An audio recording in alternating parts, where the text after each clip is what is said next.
进来。哎，处长，您方便吗？方便呀，说。啊，这是今年院内中层干部竞聘的名单，各科室提交上来的，后天领导投票决定。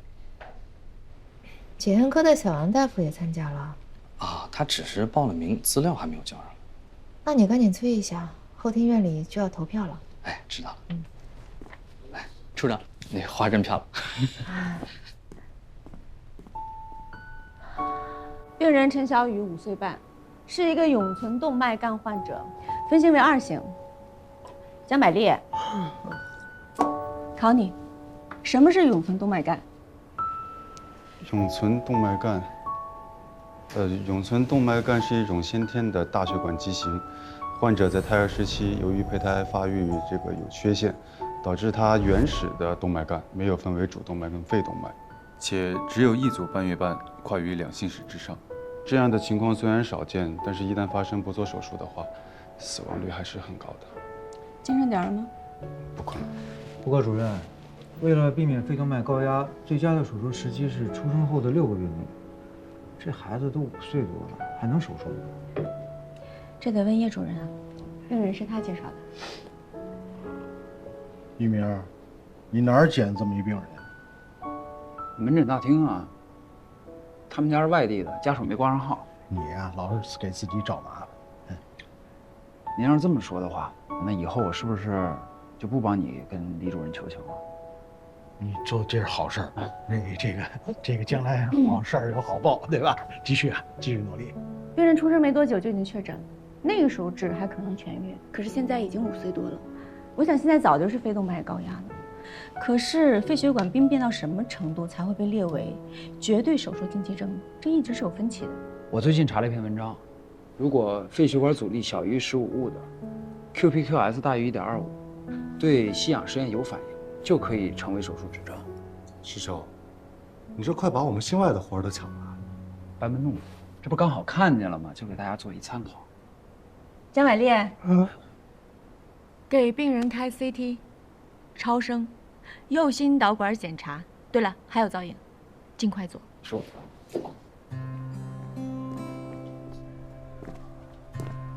我也不能确定这个手术能不能做，要等所有的检查出来才知道。你能收这个病人，我就很满足了。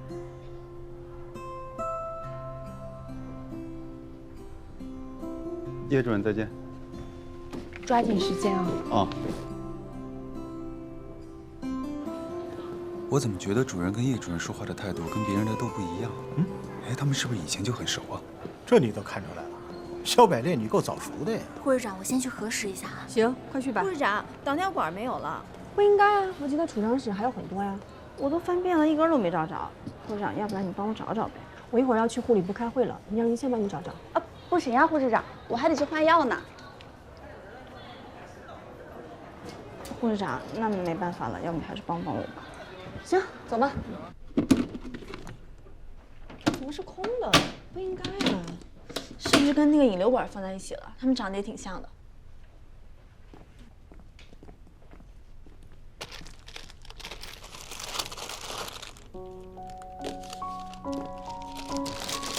陆老师，这个是杨瑞，你怎么在这儿？罗老师呢？平时那么机灵，这回傻了，也不看看你手里拿的是什么。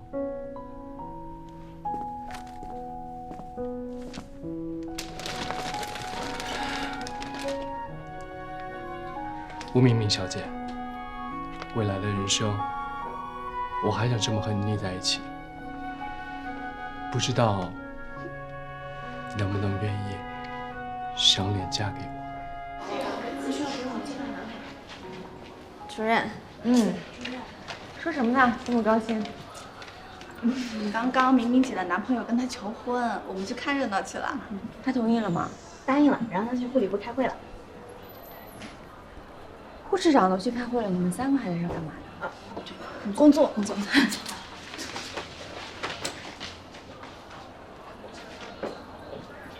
潘主任，叶主任，有事吗？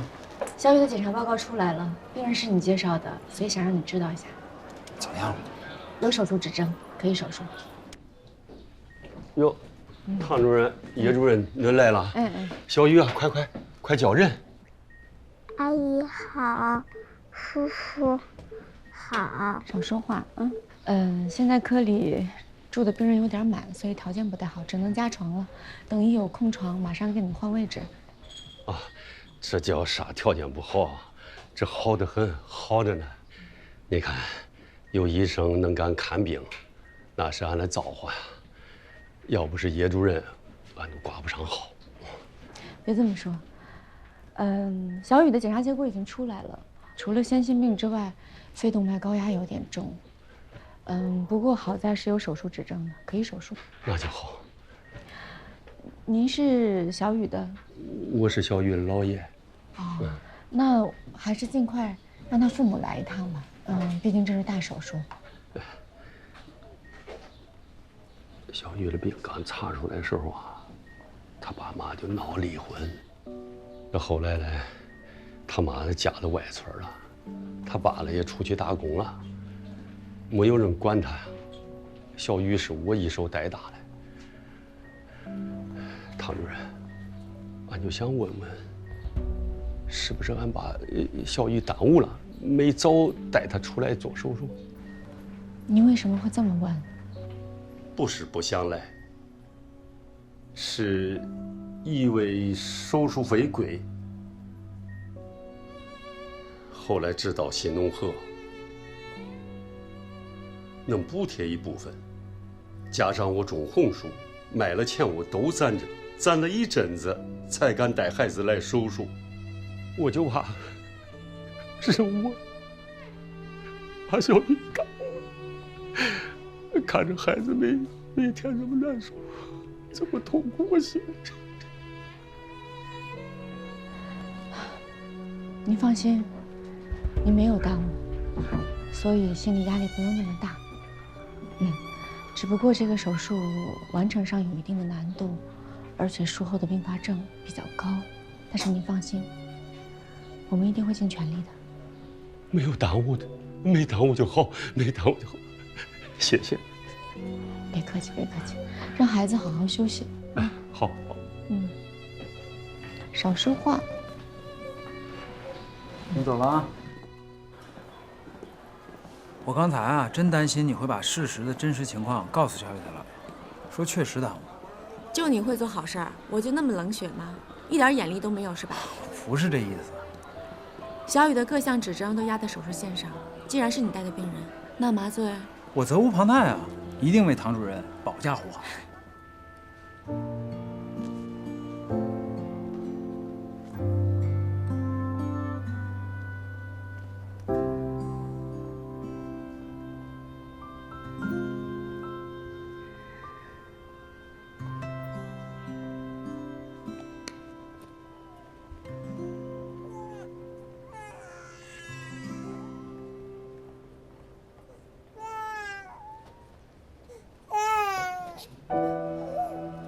有人吗？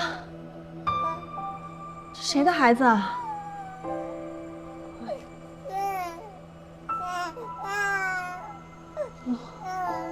不哭了，不哭了。连着5连着。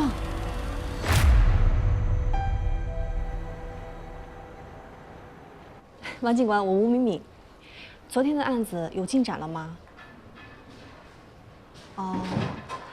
那如果有消息的话，麻烦你告诉我一声。好，谢谢你啊。怎么样，护士长？王警官说找到那婴儿父母的下落了吗？说医院的监控只拍到扔孩子那个人背影，是个女的，但具体这身份还要调查。连自己的亲生骨肉都扔，那也太狠心了吧！王警官也说了，这是犯了遗弃罪，要抓到的话，可能会判刑的。那他们是活该。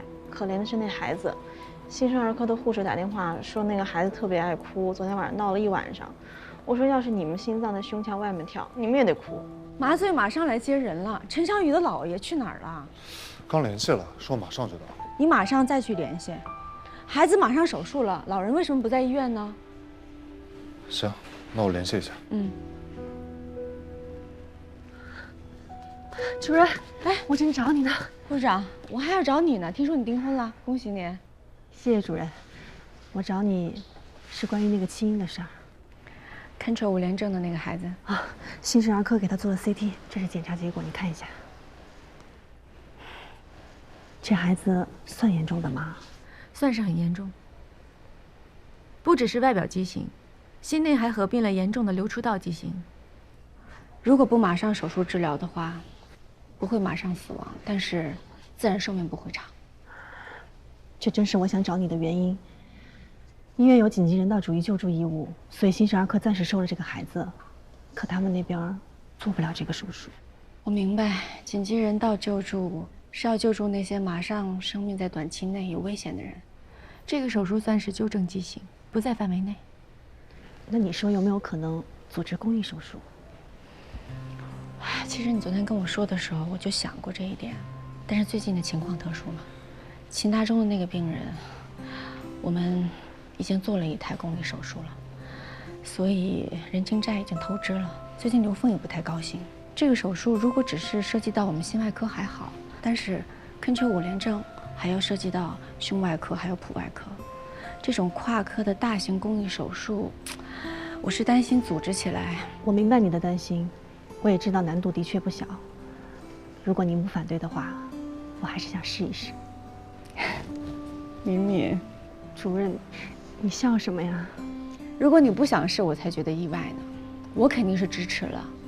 如果你能找到资源解决这次所有手术的费用的话，我的时间是可以赞助的。谢谢你啊，主任。客气什么？喂，找到了。陈小雨的姥爷到了。去哪儿了？好像是老爷子带的钱交完手术费就没剩多少了，所以他找了个临时工。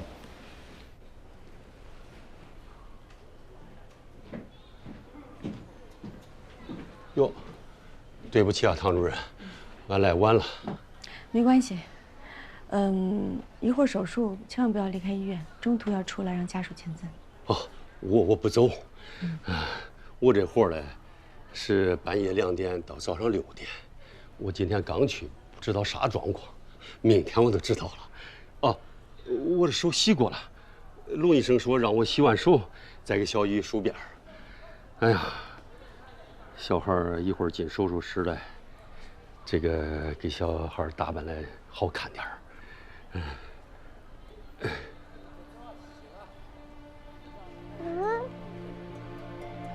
大人梳的辫子最好看，是不是？小雨啊，进手术室要听唐主任的话，不许哭闹啊！不行给人找麻烦，记住不？乖。老爷子应该没吃饭，一会儿去食堂给他打一份早饭。主任，这些事儿你就别操心了，交给我。唐主任，过来接一下病人，叶主任已经在那边备药。好，马斯克来接人了，哦准备去手术室吧。好，走吧。马上就好，马上就好。哎，小雨，乖，咱俩刚才咋说嘞？小雨，乖，听话。老爷刚才咋跟你说嘞？啊，乖，不哭啊。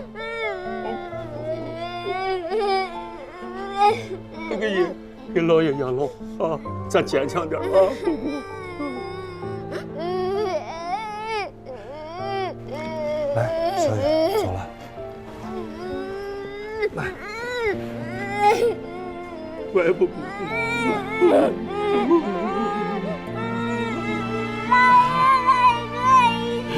小朋友，这个娃娃是不能带进去的，要给老爷拿着啊。不哭啊，乖，不哭，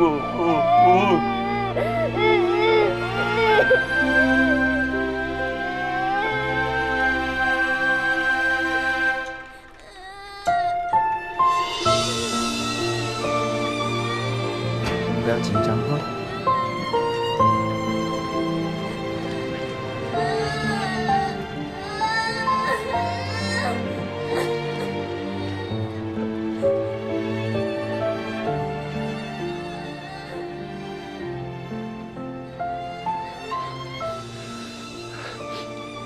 唐主任，真的添麻烦了。俺家小玉给你添麻烦。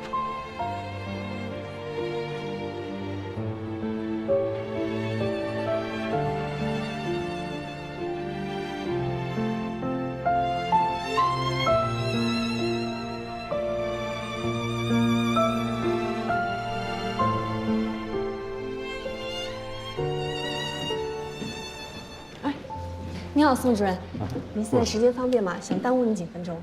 找我有事啊？是这样的，我呢捡到了一个弃婴。哦，这个我知道，就是勘断5联症那个，怎么了？我想试着组织一场公益手术，普外和胸外的主任都有意参加，我们科的唐主任也愿意帮忙。主要现在手术费用的问题没法解决，咱们科不就你和各大救助基金的人熟嘛，所以你看，你要是方便的话，能不能帮我打个电话？副指长，咱们是医务工作者，本着人道主义的精神，参加公益手术自然是责无旁贷。主任，病人心衰加重了，我打给移植中心问了，还是没有供体。不是刚才对药物反应不错吗？哎，宋主任，将左右肺动脉开口连同相连的动脉干壁一起切下来，缺损在这里，可以直接缝。但我今天用了补片修补，主要是保险，一定要缝严密。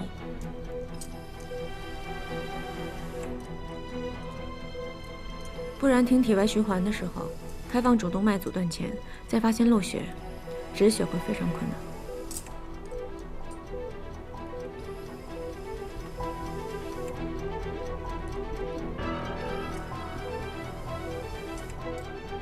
血氧有点波动，我在控制，你继续手术。好。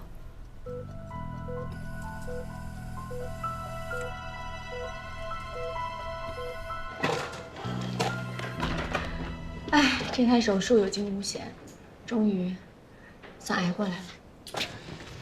谭主任，这手术啊占一半，术后恢复占50%，这仗才打一半，别高兴太早了。最艰难的一半，你这个只饮半杯水的悲观主义者啊！先吃饭吧，菜都要凉了。我跟你说啊，在医院待得越久，我就越来越不相信“人生来平等”这句话。我觉得在医院里已经算是相对平等了，不管你这个人是有钱的还是没钱的，得了病都一样要受罪。我记得几年前啊，有一个全国富豪榜上排前几的人得了晚期肝癌，来安和做手术，所有的一切都用的是最好的，可最后人还是走了。我说的不是这个，很多人没有出生就已经得了不治之症，孩子刚刚出生落地就没有办法跟其他健康的孩子在同一个起跑线上，一生下来就要靠手术刀才有机会活下去，所以哪有那么平等的？很多人努力一辈子都希望能够平安生活，健康无忧，少病少灾就够了。不过今天能完成陈小雨这台手术，我真的挺开心的。这种错过手术最佳时期的患者，能救一个就是捡一条命。所以谢谢你从门诊捡到这对祖孙，敬你啊！还有，谢谢你在手术台上保驾护航。干杯！干了啊！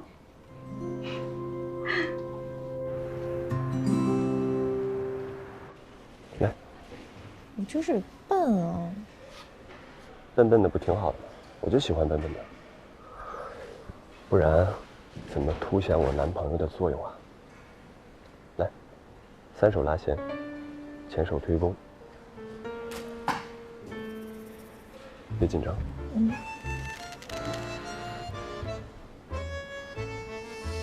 3、2、1。等会儿，闭哪个眼睛？闭左眼。闭左眼，左，这样。对对对。这样对了吧？来，3、2、1，放。我可以了。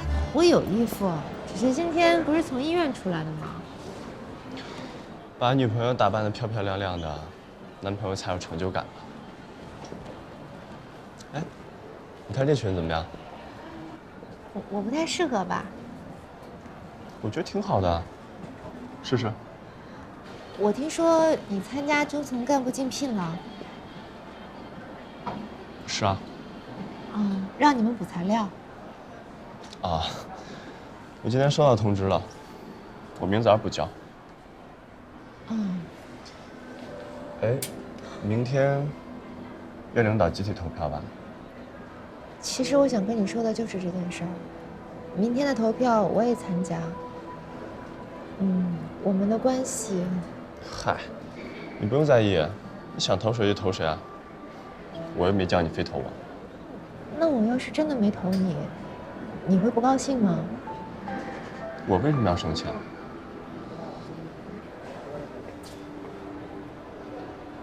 而且，我也想靠自己的实力竞聘上岗。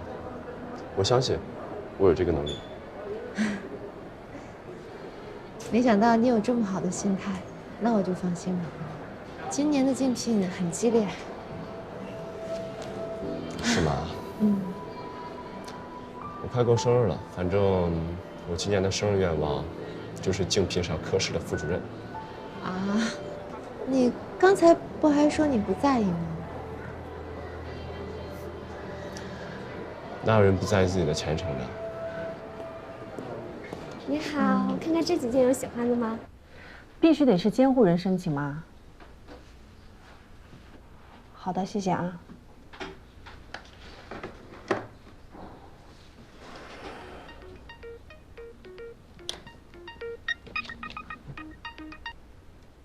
喂，杨瑞，我还在医院呢。啊？叔叔阿姨明天要来？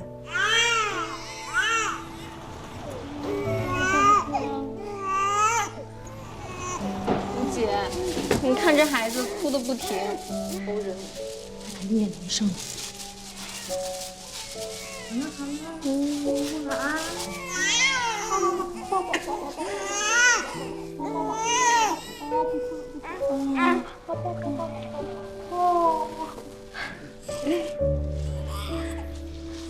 哦，对了，吴姐，我有事儿跟你说。什么事儿？这医院捡了孩子的事儿，妇科跟产科不都传遍了吗？今天产科来了个护工，说可能知道孩子的妈妈是谁。是谁啊？上周东边大桥下来了一个疯疯癫癫的女人，那女人来的时候就怀孕了，然后自己还把孩子给生下来了。护工说他见过那孩子，孩子肚子上有个包。哎，你好，王警官，不好意思啊，这么晚打扰你了。是这样，关于上次弃婴母亲的事儿，我有个很重要的线索想跟你反映一下。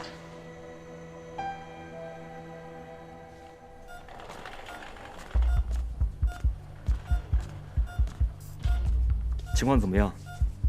还可以，刚才吸了痰。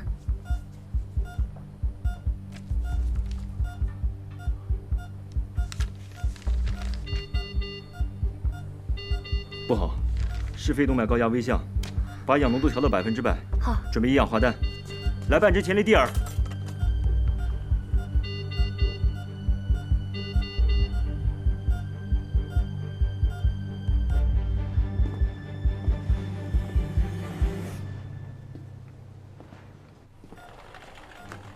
周达，主任，患者昨天晚上共出现了3次肺动脉高压危象，但是都在用药以后得到缓解。主任，我觉得血啊，一般术后48小时，肺动脉高压开始下降。如果能挺过第48小时，说不定还有希望。不用一氧化氮吸入了，改用靶向药。那就瑞莫都林和波生坦，还有西地那非。快去吧。好，我去开医嘱。主任，小雨老爷呢？在 ICU 门口守着呢。他应该是早上过来的，不过我看他身上衣服挺脏的，应该是昨天去打扫街道了，嘴里还一直念叨着想见他孙女。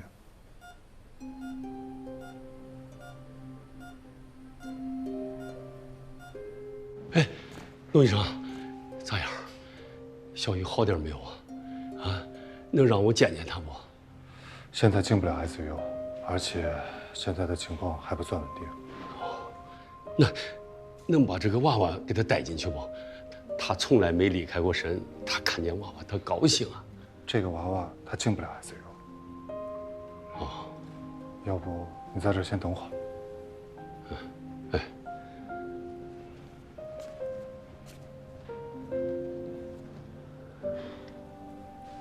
老爷子，你跟我来。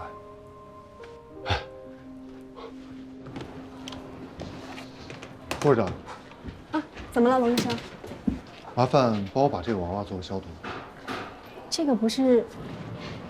最好能快点。哦，好，于倩，过来一下，把这个消毒尽快拿给龙医生。哦，好嘞。下来。举手之劳。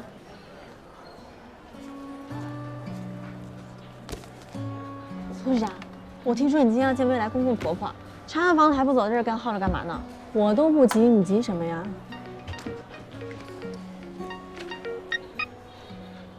哎，你好，王警官。找到了，哎，那太好了。哎，那方便我跟你一块儿去吗？处长，这是检验科补交的竞聘人资料，您看看。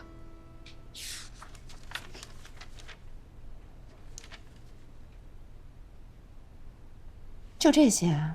那论文或者是科研成果什么的？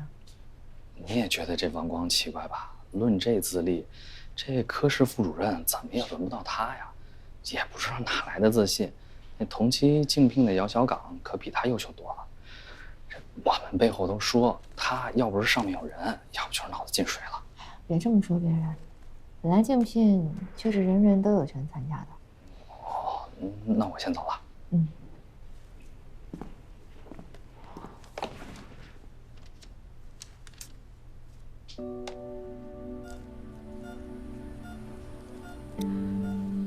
我看一眼。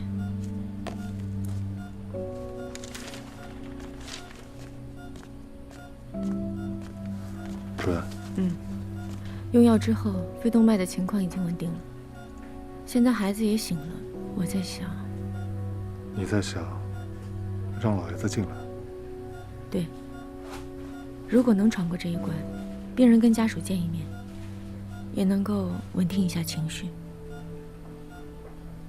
如果真的闯不过去的话，主任，我已经让老爷子穿好了一次性的无菌衣，现在人就在门口等着呢，随时可以进来。你已经想到了？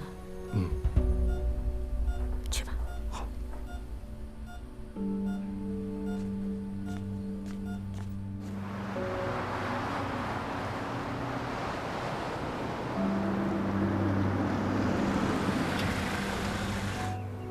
他就住这片儿。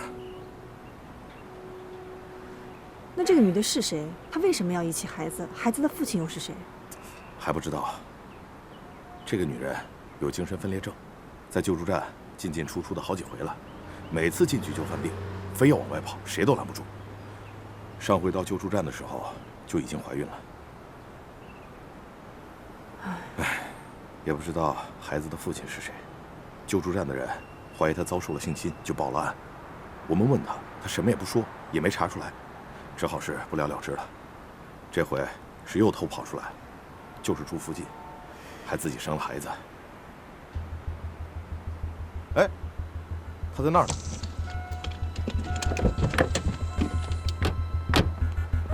哎，你好，哎，不要吵我！别跑啊！问你点事儿，你说你别跑，问你点事儿。别跑啊！哎，站住！别跑啊！站住！等等我们！慢一点！站住！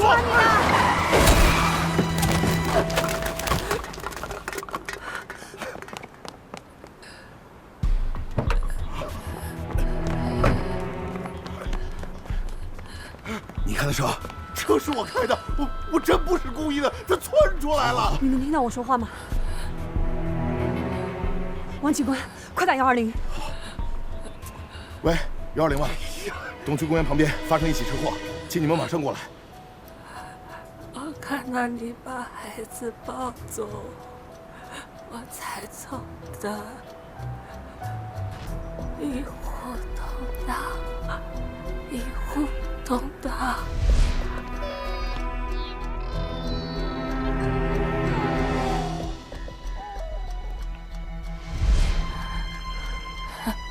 你不是要遗弃宝宝，你是把他送到医院治病的，对吗？孩子送到医院就能活。不，你不能睡，你醒醒，你不能睡，救护车马上就到了，你再坚持一下。宝宝就在医院，他在等你呢，你醒醒，千万不能睡，千万不要睡。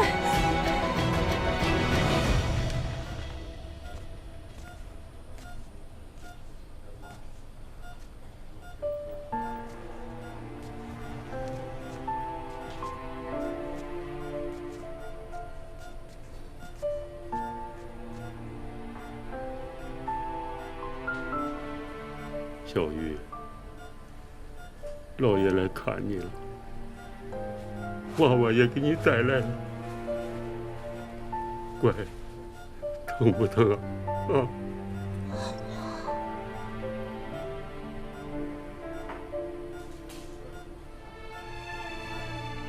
老爷早点来带你做手术就好了，早点来就好了。老爷知道。老爷明白，你乖乖的听话啊！等你的病治好了，咱回家，回家啊！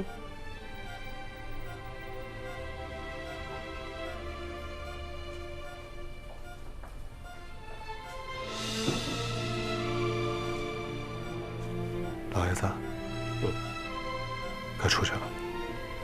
哦，老爷去外边等你啊。等你好了，老爷接你回家。哦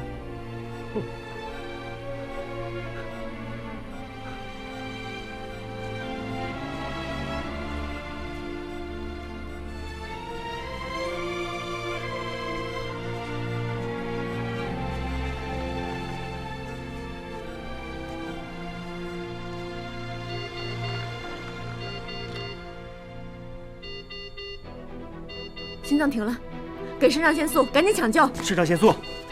好。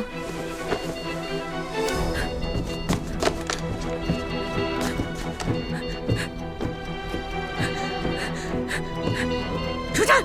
这儿。192。通电。150.2。通电。再来。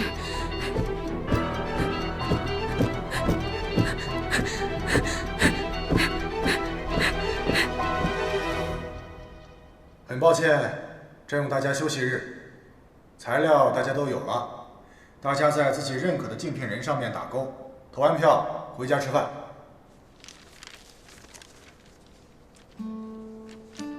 我快过生日了，反正我今年的生日愿望就是竞聘上科室的副主任。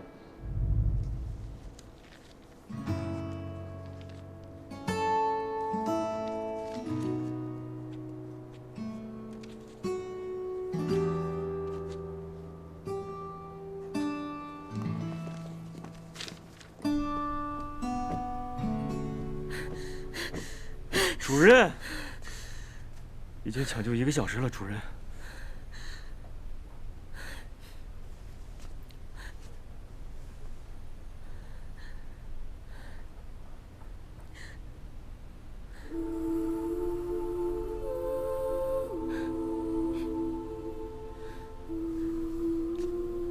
死亡时间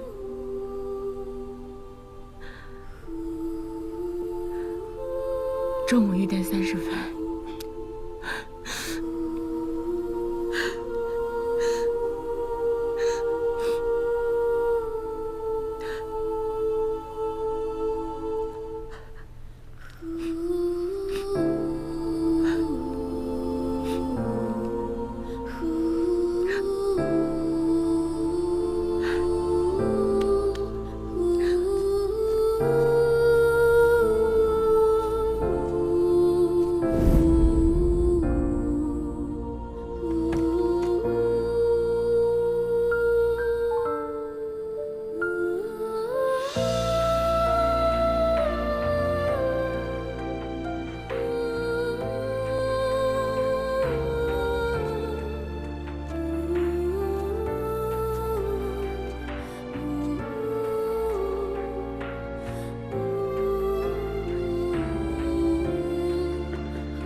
姐，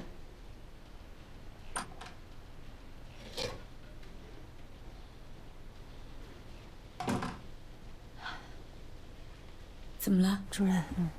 那个青音的母亲已经找到了。是吗？那警察把她带到医院了吗？怎么说？她刚出了车祸，已经宣布脑死亡了。我们把她带到医院进行抢救，还给她做了 CT。在检查中发现，她以前手臂骨折过，骨头上打过钢钉。王警官说，只有查出她的身份，才能安置那个孩子。每个钢钉序列号都是独一无二的，能够查到她之前是在哪家医院做的手术？都查到了。她叫李小晴，上过大学，毕业前不久得了精神分裂症，还住过精神病院。出院后不久就离家出走了。那他们家里面还有其他的亲人吗？父母都已经去世了，只有一个舅舅。李小晴在大学的时候登记过器官捐献，捐献的器官有心脏、肝脏、肾脏和肺脏。虽然精神病患者不能捐献器官，但鉴于李小晴登记时还没有发病，所以移植平台那边肯定她的捐献是有效的，并且已经在系统里找到和她匹配的病人。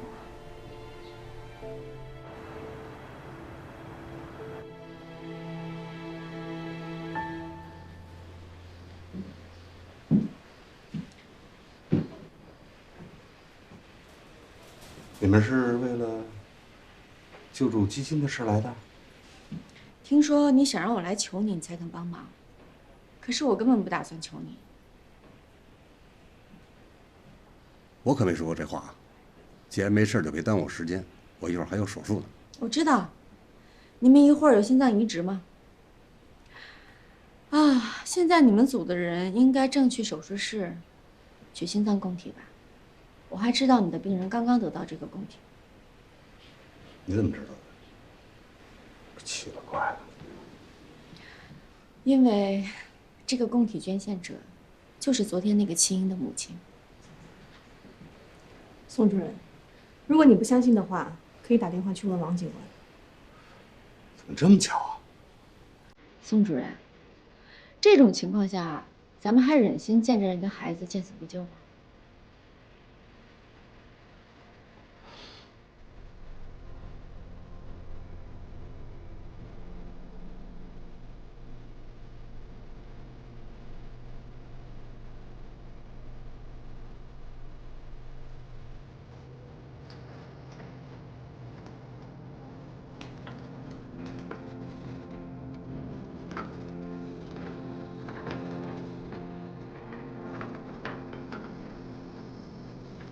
我都听说了，在医院这么多年，我以为不会有什么故事让我惊讶，没想到。李小晴的一生好像注定是为了这个前天畸形的孩子而准备的，需要多少个巧合，才能铺成现在这样的结果？就像我之前说的，因为先天性疾病，很多人一出生就和其他人不在一个起跑线上。这就是医院里的生来不平等。走吧，手术了。今天这台手术汇集了胸外、脯外、麻醉、心外的同事。虽然我知道大家今天站在这儿都是无偿做这场手术，但是我还是想要求大家一下，希望大家能拿出12分的认真对待这一台公益手术。有2个理由，首先，这个孩子出生才1周，还没有名字，可是他已经没有家人了。能够决定他是否活下去的人都在我们这间手术室里。其次，今天在我的手术台上我已经丢了一个孩子的命，所以我不打算再丢第二个。所以今天这台手术，我拜托大家了，谢谢你们，谢谢大家。病人已经进入麻醉状态，可以开始手术了。开始手术。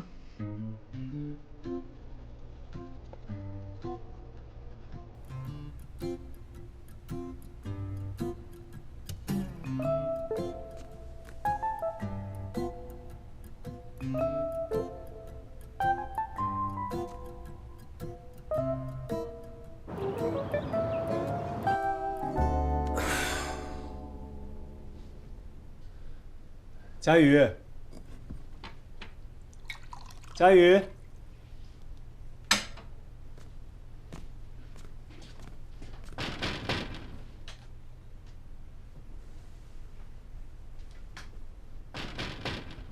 佳宇，预约的时间到了。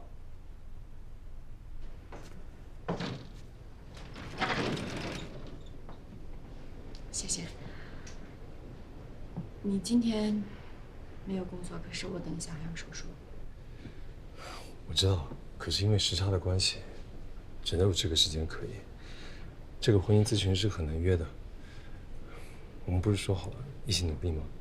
也许经过这10次的咨询，我们的关系就可以改善。我们现在关系不是已经改善了吗？我已经让你搬到家里来住了。可是我还是睡沙发。我的父母分床睡了几十年，我不想要那样的婚姻。要不这样，你让我回卧室睡，我就取消这次咨询，怎么样？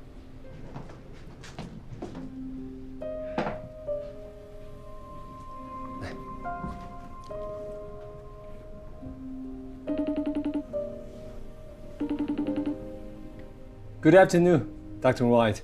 Sorry that we are a little bit late. It's okay. Good morning, Mr. and Mrs. Zhao. Shall we begin? Well, I fully understand that what I did hurt my wife, and I sincerely regret it. But I still think that we can talk it through, because it really takes communications to help each other, to understand, to get along with each other. But that's only my point of view. I think that's what a good relationship is. Yes, I agree. But what about you, Mrs. Zhao? I told you, right? No, Mrs. Zhao, during our conversation, you weren't very willing to tell me any information. You say you're fine, but actually you're not. You've been hurt, and you're keeping it all inside, which is harmful. For example, I once had a patient who insisted she was fine until one day she stabbed her husband with a knife. Thankfully, she didn't hit anything critical and only hurt his arms. 我时间来不及了，还要多久？ Sorry, Dr. White, that my wife, she has to go to work, so perhaps we can hold this conversation till next time. So sorry. Okay, good. We'll see you guys next time. Goodbye. Bye. 可以了吗？还有一个就是这沙发床太软了，我睡不了软的床。你还记得吗？我就是滑雪伤到了背，所以那个我等一下有手术，要不然中午。行啊，那你中午的时候你陪我去买一个比较硬的沙发床好吗？你打电话给我。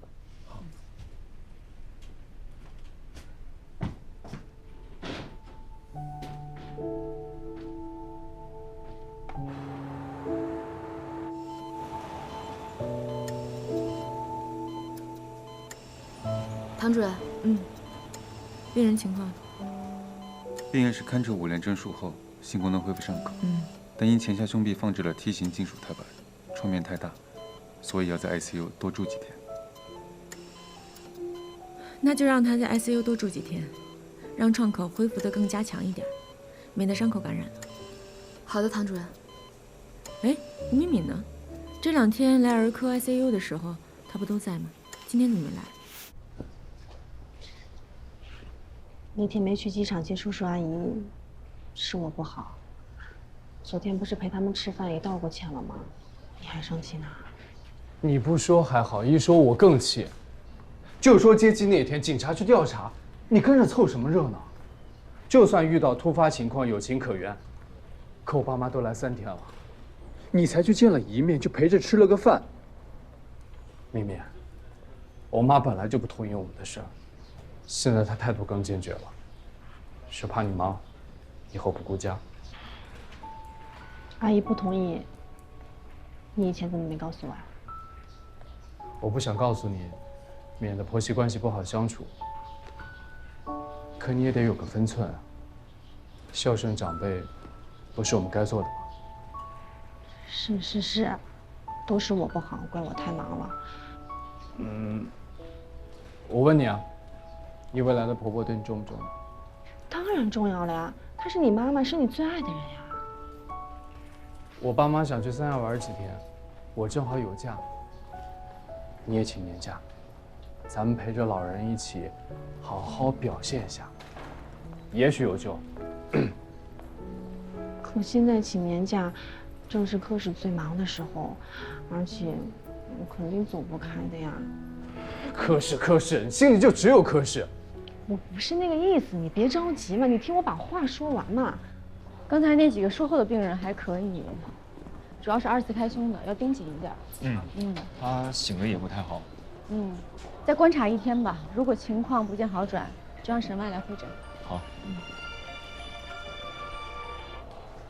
喂，刘峰。什么？什么是关于1000万的艰巨任务啊？我先跟你们预警一下啊，这个病人的情况很麻烦。病人家属包专机，从外地运到我们安和医院，付出巨大。用刘副院长的话说，只能成功，不能失败。好家伙，包机，付出够大呀！用刘副院长的话说，是个知识型企业家，从前也是学医的，后来转行经商，去年还捐了1000万给医学院修图书馆。哎，主任，是安和直系的医学院。听说你跟叶主任都是这个学校毕业的。啊？哎，那我和这位病人是校友啊。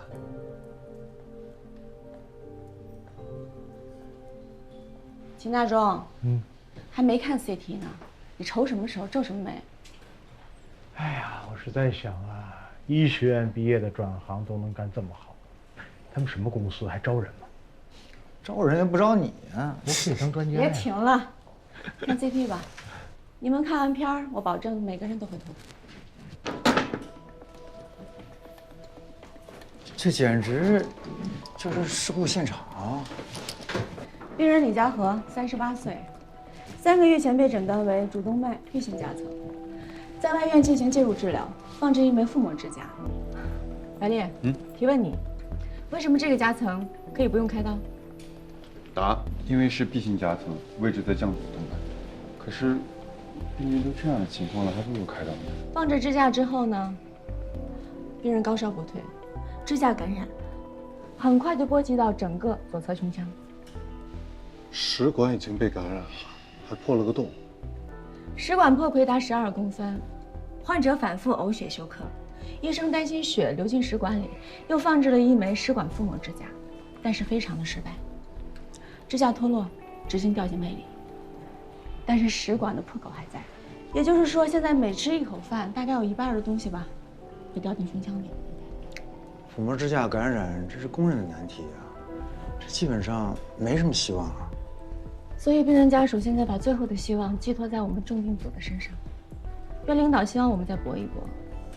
我们现在就把这个胸腔当成是大型的事故现场，怎么样能一步一步重新把它建立起来？需要尽快想一个可行的手术方案。你们几个先想一想，我去打个电话。好。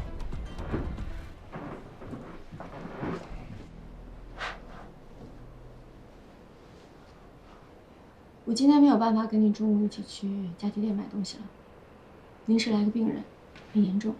OK， 那你把地址发给我吧。喂。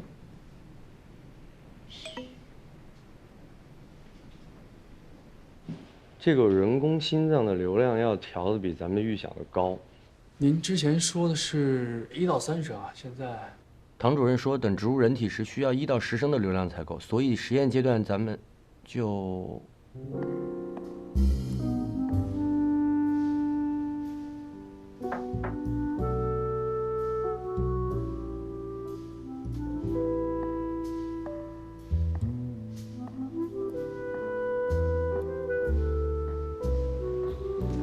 王工，我又仔细看了一下人工心脏的研究报告。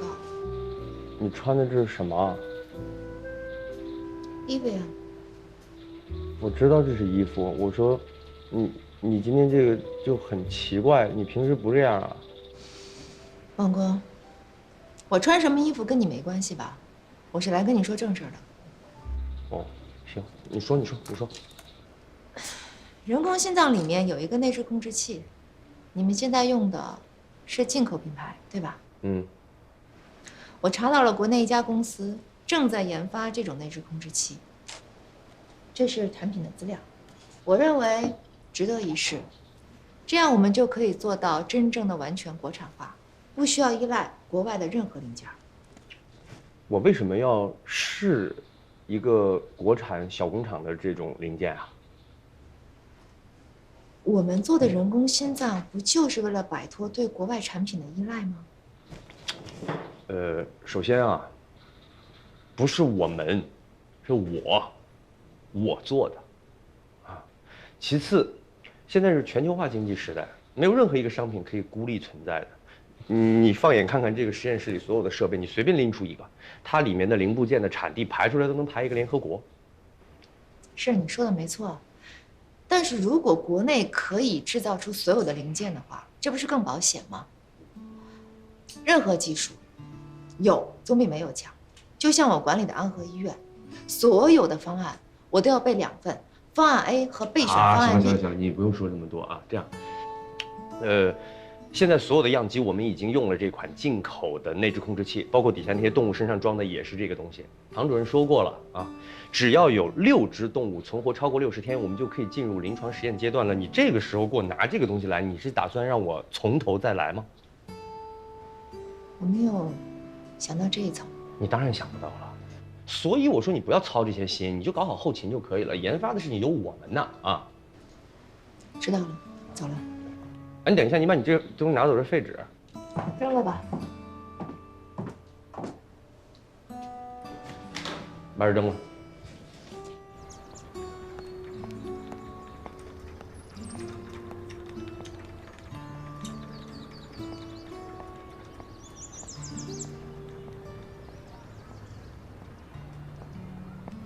哎呦，我女朋友真好看，比那天试衣间还好看。穿这身衣服其实上班，我觉得挺不自在的。你就是不适应，多穿穿就好了啊。今天咱俩都调休，想玩什么？只要和你在一起，什么都可以。哎，欧阳，我问你个事儿呗。那个中层干部竞聘的事儿，出结果了？还没有。哎，那你帮我看看呗。我怎么帮你看啊？你是义务出场，看个结果还不容易？这个要等院里公布的，我办不到。你看你还当真了，我就随口一说。走，打保龄球去，打完吃牛排。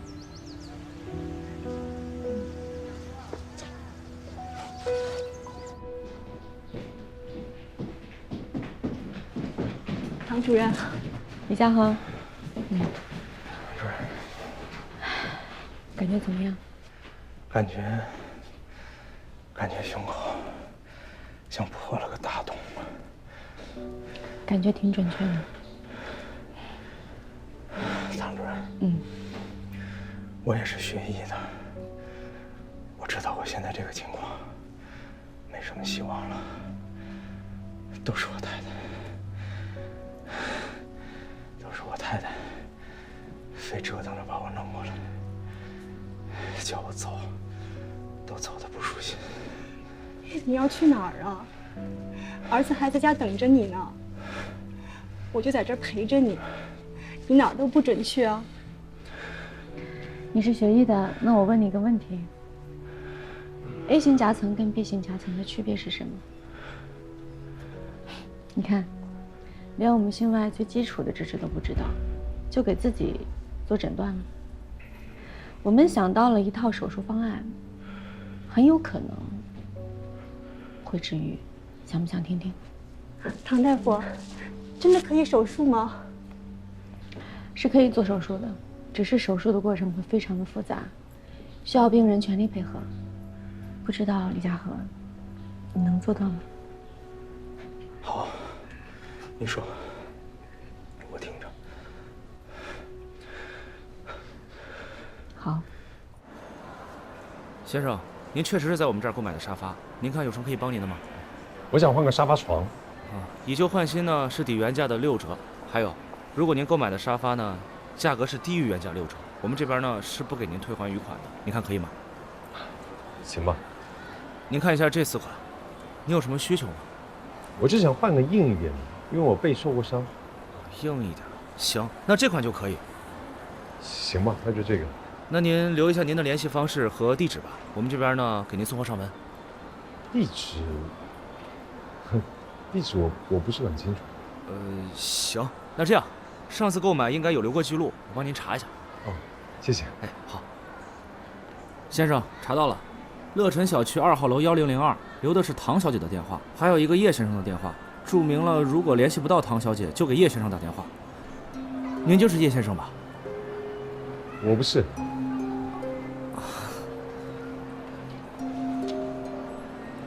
那就明天第1期手术，第3期手术会比较麻烦，要建模，然后再约一下麻醉跟胸外的，开个会。唐主任。哎，刘院，问你件事。啊，那你们先去忙。刘院再见。那个李家和的手术计划定了吗？定了。真是这么多年没见你对别的病例这么感兴趣啊！人家可是捐了1000万培养下一代医生，为他提供优质的医疗服务，这过分吗？不过分，你是院长，关心病人是正常的，你就是病人最好的院长。那当然了。那个第3期手术啊，就转到胸外，我亲自主导。知道，猜到了。哦，对了，那个医疗世界的黎记者要采访你。我没时间啊，李家和的手术。哦，对，这个时候不能分心。那我去应付他，我就跟他说，等动物实验做好了，那个参观采访一起做，你看怎么样？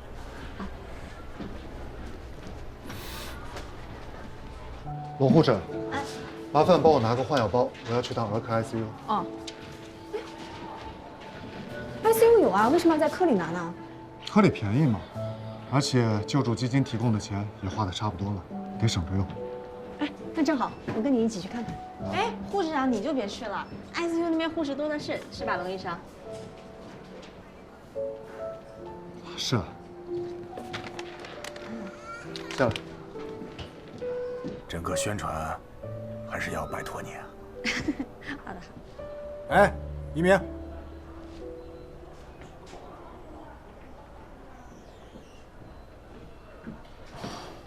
刘院长，李英，你们啊，是这样。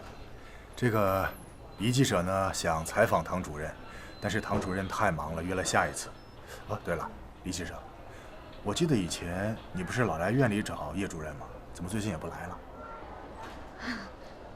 我跟叶主任不熟，是您记错了吧？是吗？哎呀，可能是找一鸣的女孩太多了，我记混了。吴峰，啊，行了，不跟你开玩笑了。这样，我先去处理点事，你帮我送送记者。宣传的事，拜托了。哎，好。哎，叶主任，再见。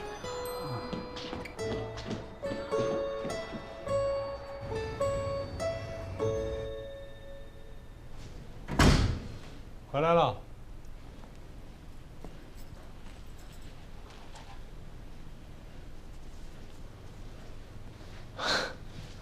回来的刚好，快好了。你在做什么？我们上次在艾米家吃的烤鸡，你还记得吗？你说你喜欢吃。我今天不太饿。你是不饿，还是吃过了？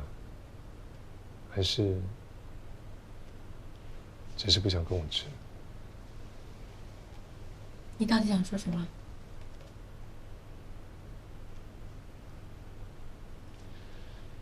这个家的家具是你跟谁去买的？跟同事去买的。我认识吗？叫什么名字？哪个科室的？你觉得我有义务接受你这样的盘问吗？是你出轨，不是我出轨。我没有在盘问你，而且为什么又提到出轨的事情？不是说好重新开始的吗？但是我从酒店搬回来之后，你就没有好脸色给我看，甚至连一张床都不愿意跟我分享。我只是问几个很简单的问题，你连实话都不愿意告诉我，这样我们要怎么重新开始呢？你想听实话是吗？不只是一张床，甚至在同一个屋檐下，我都觉得不自在。这样你满意了吗？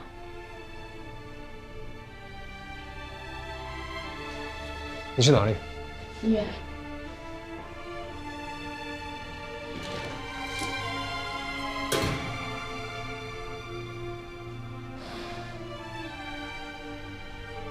啊！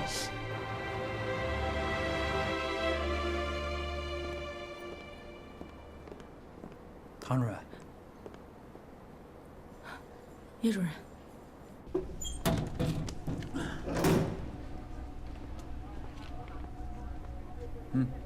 谢谢啊。见过李家和了吗？见到了，能不能活下来，就要看他感染控制的怎么样了。他营养差，身子弱，要经历3次大手术，是个挑战。只要能撑到明天就行，营养今后可以再补。不过他现在的情况，感染那么严重，没有时间再等了。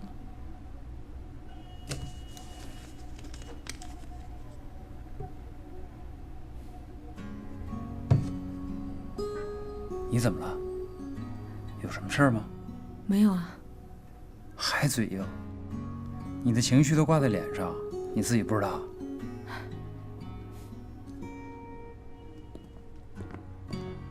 哎，叶主任，你怎么还没走？他们都去了。你们先去，我马上就过去。行，那我们先去了，拜拜，拜拜。你还有事啊？那你去忙吧。手术室的几个同事约着一块儿去玩卡丁车，要不然你跟我一起去？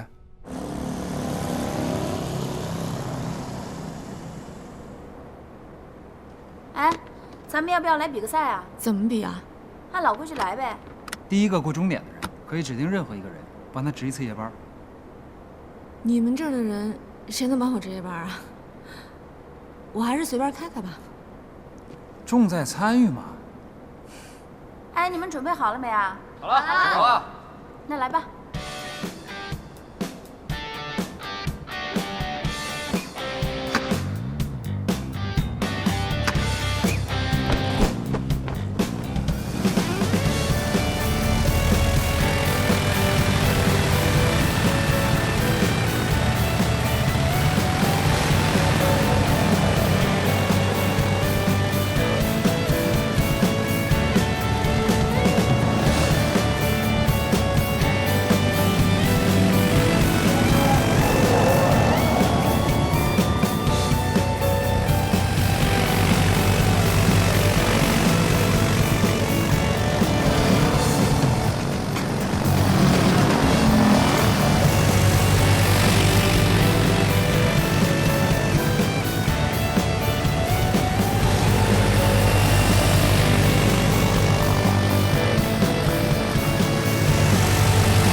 别呛着了。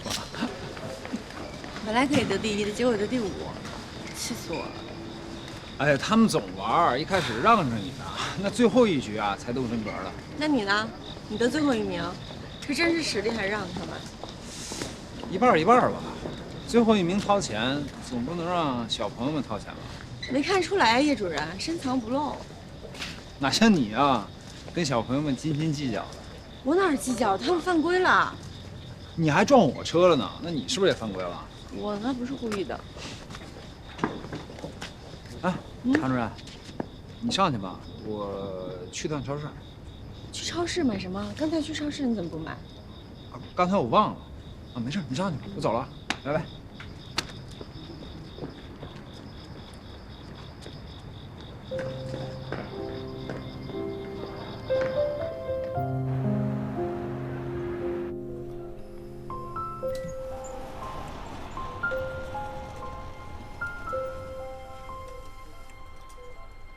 主任，都准备好了。嗯。病人已经进入麻醉状态，可以开始手术了。开始手术。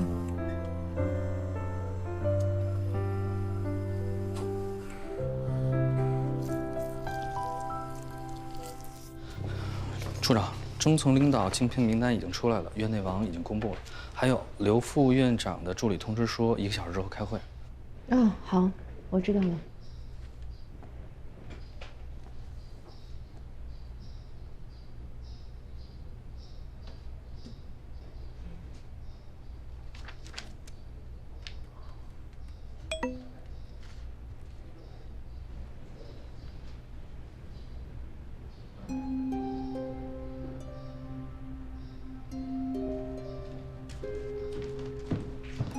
处长一会儿要开会。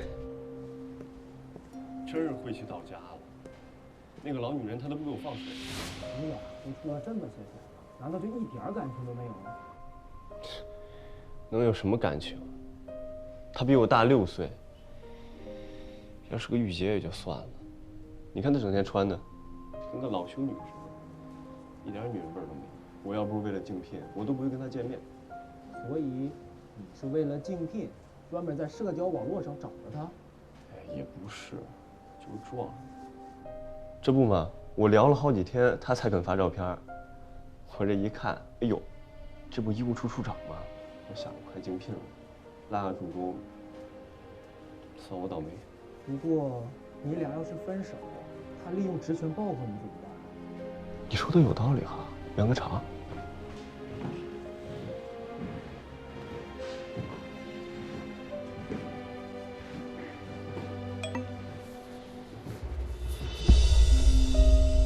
对不起，是我配不上你，以后还是朋友。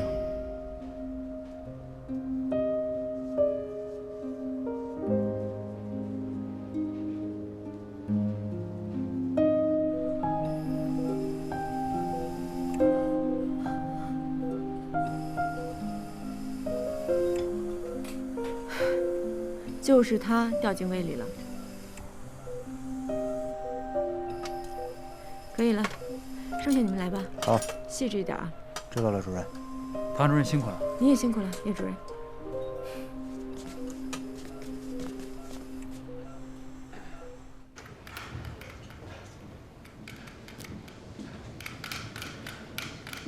我们再来重申一下这个规则。第一呢，重点就是6只动物超过60天存活，那就说明我们的实验基本成功，可以进入临床试验阶段了，对不对？年年还有小李，你们两个记住啊，从咱们这儿过的这些数据，你们一定要仔细核查，千万不能出任何的纰漏，好不好？给你们买的饭放这儿了。哦。哎，你今天这个衣服不错，看上去比较正常。我们呢，重点在硬件部分，千万。你什么意思？我没什么意思，字面意思呀，正常。你不是就想说我没有女人味吗？你们这些人都一样。哪些人啊？垃圾人。王海明，我就没有见过情商比你更低的。我穿什么衣服用不着你来评价。实话告诉你，要不是因为你有样机，安和医院绝对不会跟你合作。记住，我是医务处长，不是你的保姆。以后想吃什么自己买吧。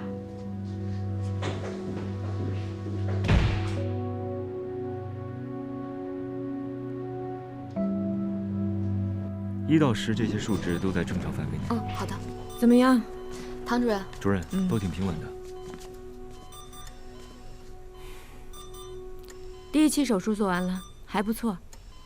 要看你感染的情况，才能确定第2期手术什么时候做。好好休息啊，周达。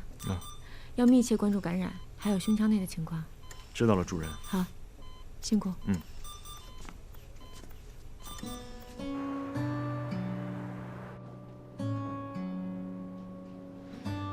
李英，你怎么来了？一鸣哥，我有事想跟你说，是很重要的事儿。好吧。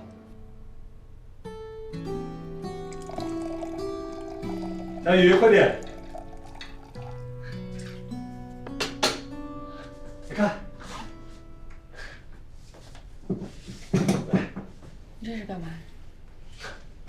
上次做的烤鸡失败了，所以我今天给 Emily 打了一个 video call， 然后她教我怎么样做这一周的菜，尝尝看，味道是不是你喜欢的？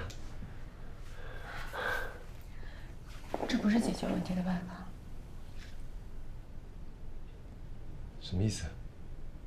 你应该知道我在说什么。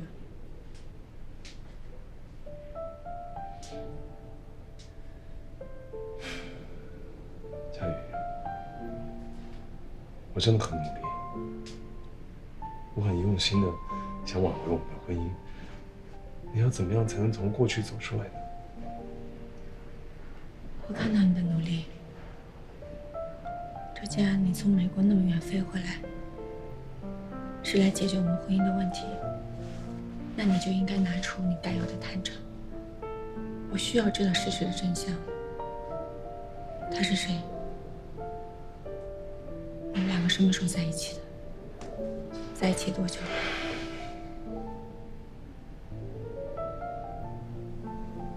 只有找到问题的根本，我们才有能力把它解决好，而不是做一桌子丰盛的晚餐。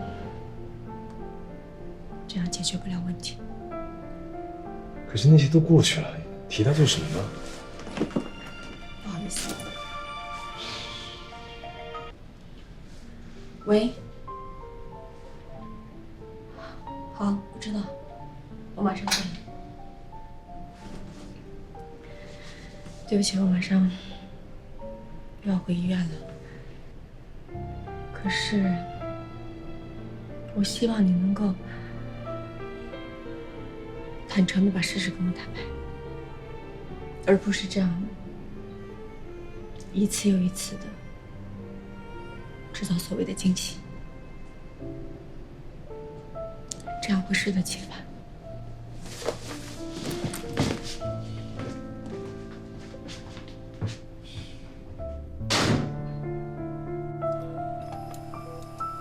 主任，病人现在情况？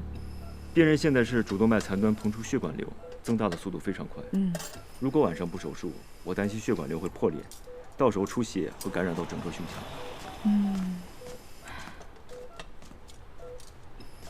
不好意思啊，有点事儿来晚了。叶主任，尽量帮我保心跳，病人现在身体太弱，所以我担心。明白。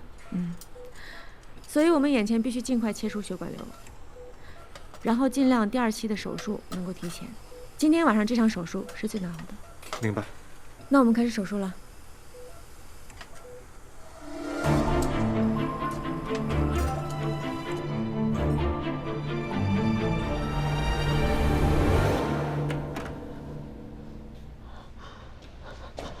唐主任，手术成功了吗？还算挺顺利的，感染的部位还有破损的食道已经切除了。恢复的情况要看明天。对。详细的情况周医生会跟你讲。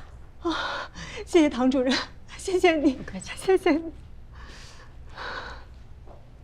李太太，您放心好了，李先生的人造血管我们已经给安置好了。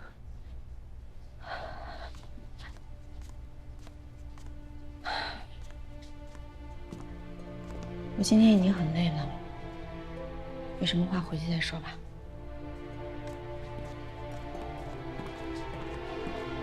那个女孩叫于梦，是我大学的学生，挺仰慕我。我们一块儿看过画展，喝过咖啡。我真的没有想过事情后来会演变成这样。那天就是看完画展之后，我们去了酒吧，喝了2杯酒。他说他喜欢我，然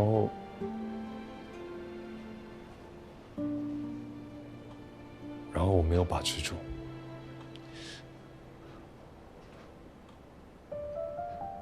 但是我不是因为喝醉了，我很清楚，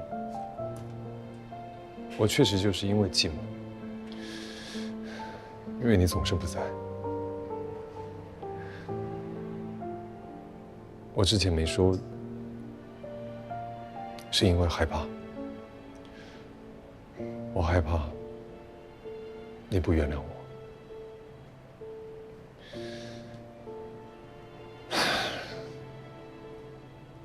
我说完了，我能问你个问题吗？什么问题？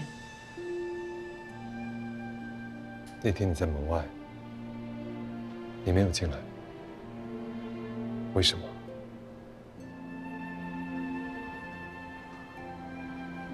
我怕我进去之后，今后没有办法再面对你。这件事情是我做了，对不起。可我们不只是夫妻，我们也是家人。我们现在要挽救的，不只是婚姻，还有我们的家庭。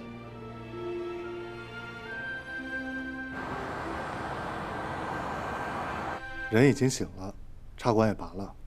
虽然现在很虚弱，但是你放心，已经度过了最危险的时候。像他这样的身体啊，一天2个大手术，真的算是很能扛了。我们这些医生都很佩服他。哦，对了，我给周医生打个视频，让你看看李嘉禾的情况。好，接通了。嘉禾，嘉禾，嘉禾，你怎么样了呀？嘉禾，李太太，您别着急啊，那个我听一下李先生说什么，我转述给您，啊。哦。好嘞。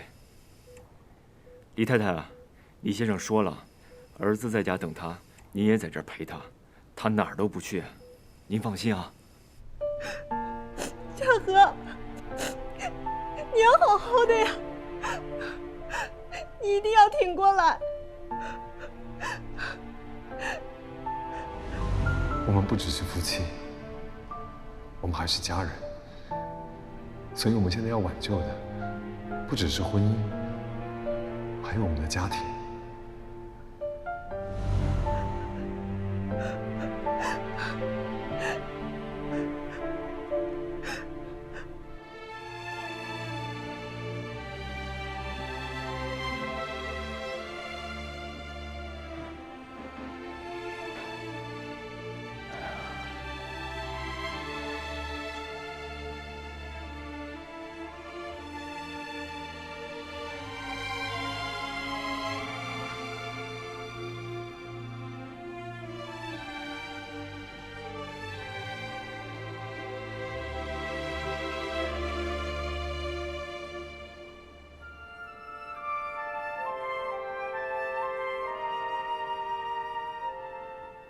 喂，是我。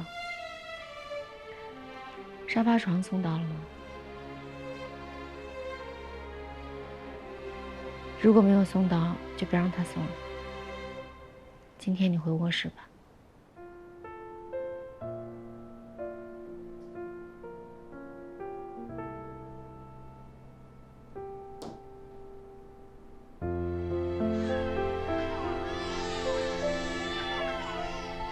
你看。那个就是你。都这么小，哎，明明，你带我来这里干嘛？那个，杨瑞，我年假批下来了，但是我最近不能休。如果不是因为我，就不会这么快的找到李小琴，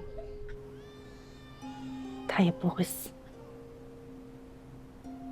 我心里一直很内疚，这是她的孩子，我觉得我应该多关照一下。况且这个孩子刚做完手术不到1周，情况也不是很稳定。如果我每天来上班的话，还能每天来看看他，这样我也放心一点。吴明明，你为什么总是把工作摆在我和你之前啊？我受够了，我们分手吧。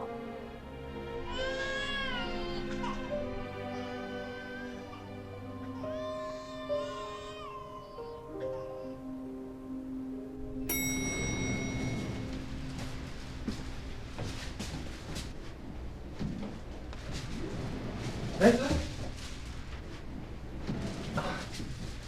刚下班啊？对。我们刚去了趟超市。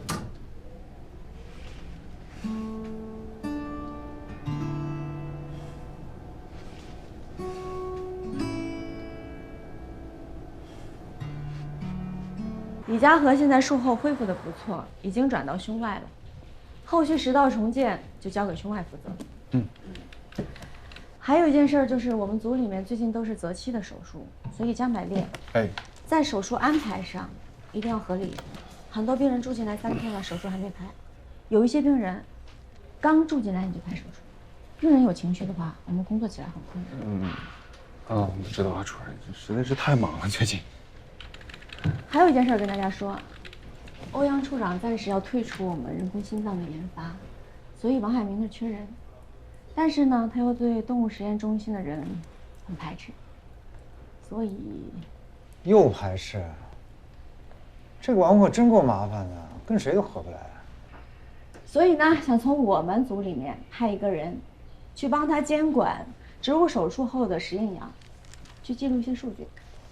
谁愿意去？哎呀，这怎么连墨了呀？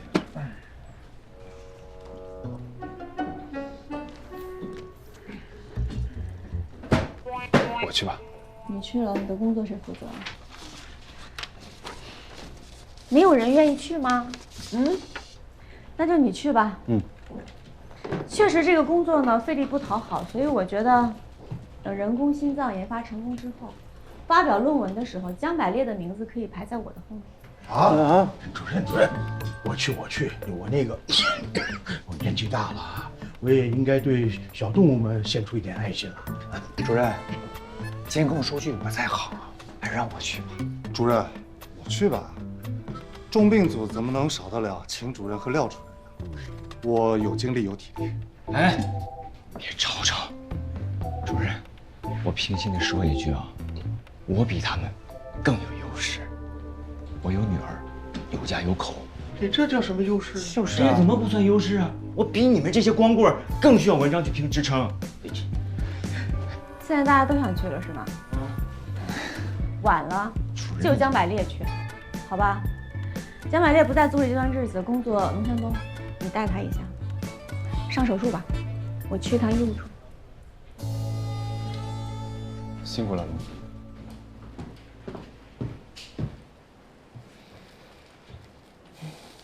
你怎么来了？哦，我是来看看你。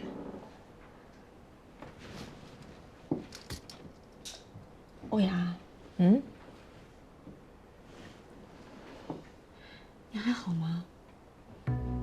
我很好，我为什么不好？哦，是吗？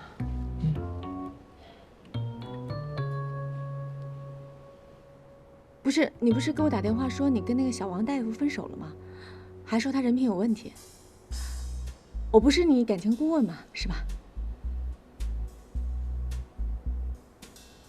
那天是我一时冲动给你打了电话。其实你不用来的，我真的很好。对于成年人来说，分手是一门必修课。那个男的教会了我很多东西，我应该感谢他。毕竟这个世界上没有那么多免费的课可以上。我要感谢他。这样的机会很难得，被烂人甩了，是为数不多可以让人迅速成长的机会。你是真的看得这么开吗？我像看不开的样子吗？不像。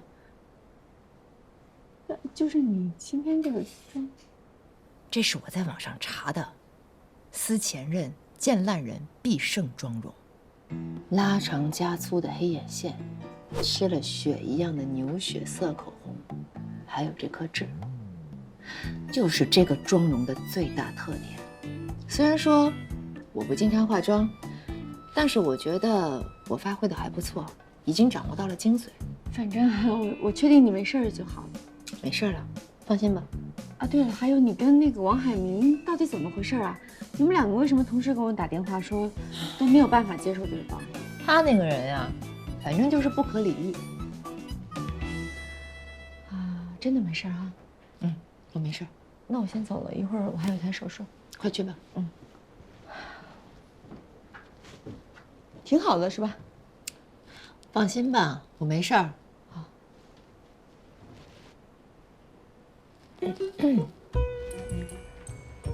欧阳，你保重啊！一鸣，晚上那场拳赛你真不去啊？我跟你说特好看。去不了，晚上有事儿。你有什么事儿啊你？约人了呗，这还用问呀？别多打听了啊！哎，就这么点业余时间，哪像你呀，都浪费在拳馆了。哎，这打人跟救人，到底哪个是你的第一爱好？那我还真得想想。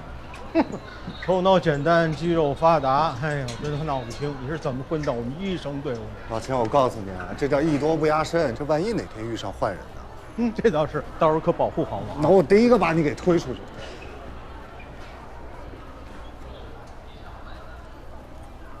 你怎么了？那是咱主任呢。看样子主任跟赵正说的问题解决了呀。你这。走吧，得提前准备呢。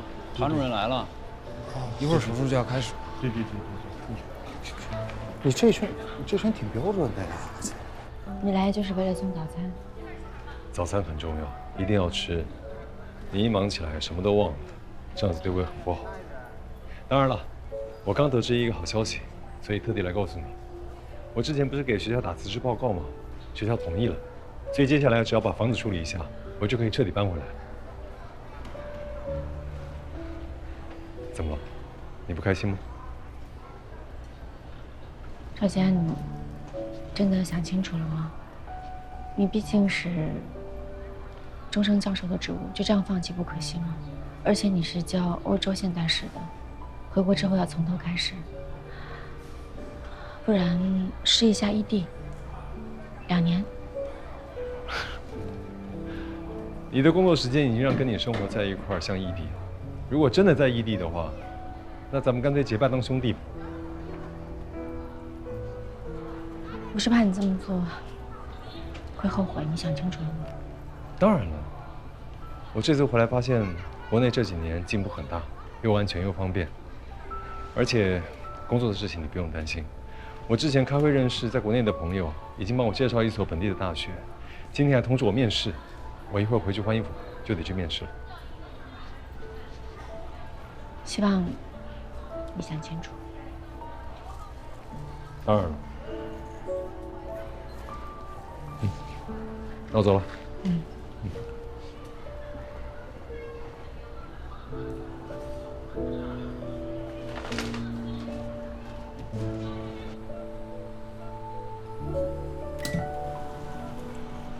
雨乔，药配的怎么样了？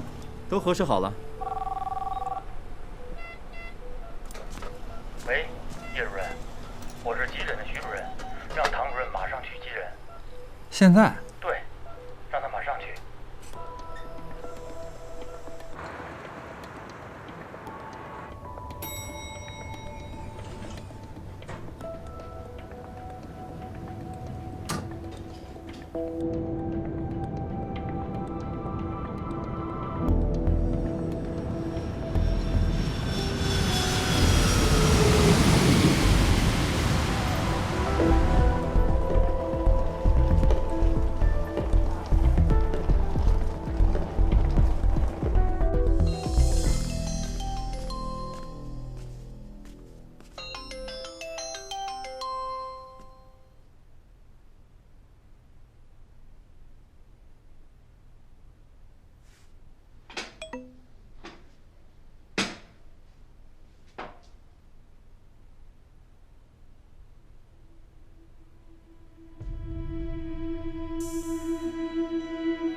你回国了？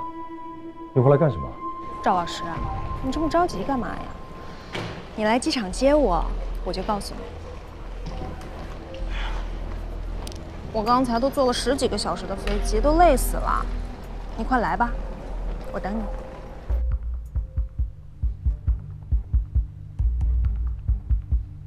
到底是什么病人啊？中心那么多其他医疗组不能接，非让我停了手上的手术让我接。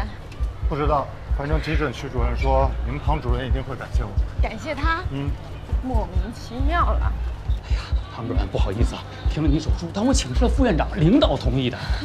病人都已经推到手术间了，虽然择期手术，你们这到底是什么病人这么大的难？您赶紧看看吧，看看。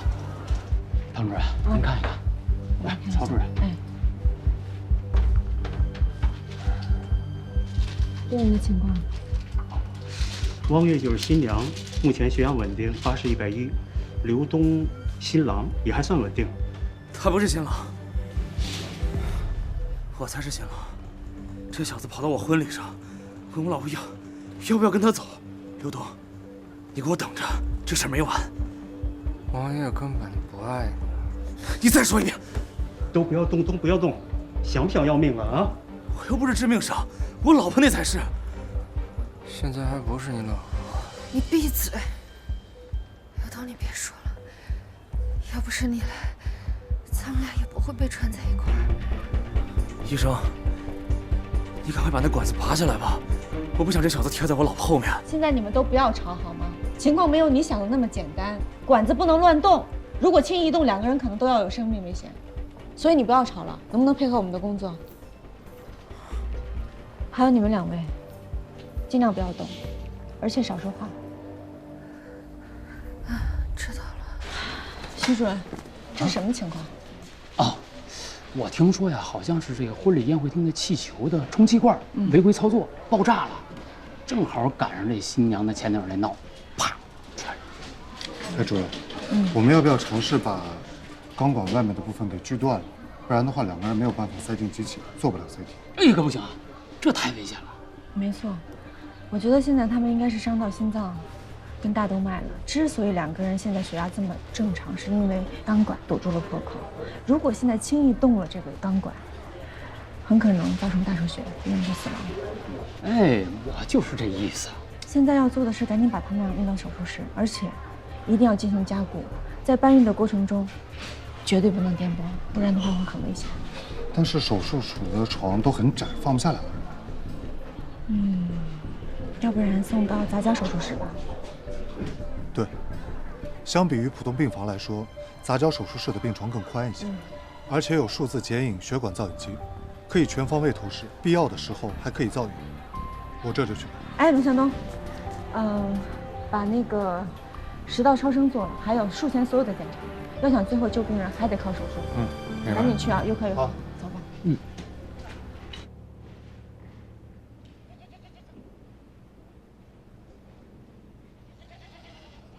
江医生，研发过程中任何细小的疏忽都会导致研发过程绕弯路。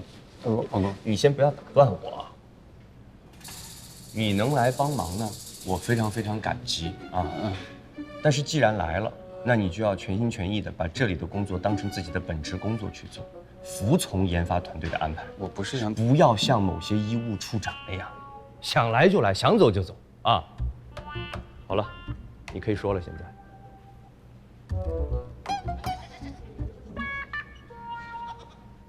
谢谢啊，这是我应该做的。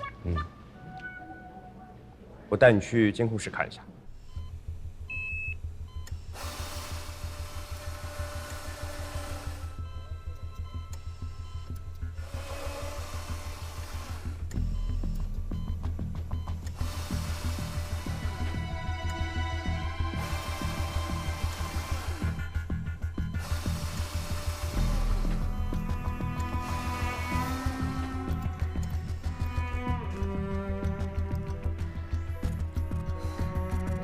刚才的检查结果大家已经看到了是吧？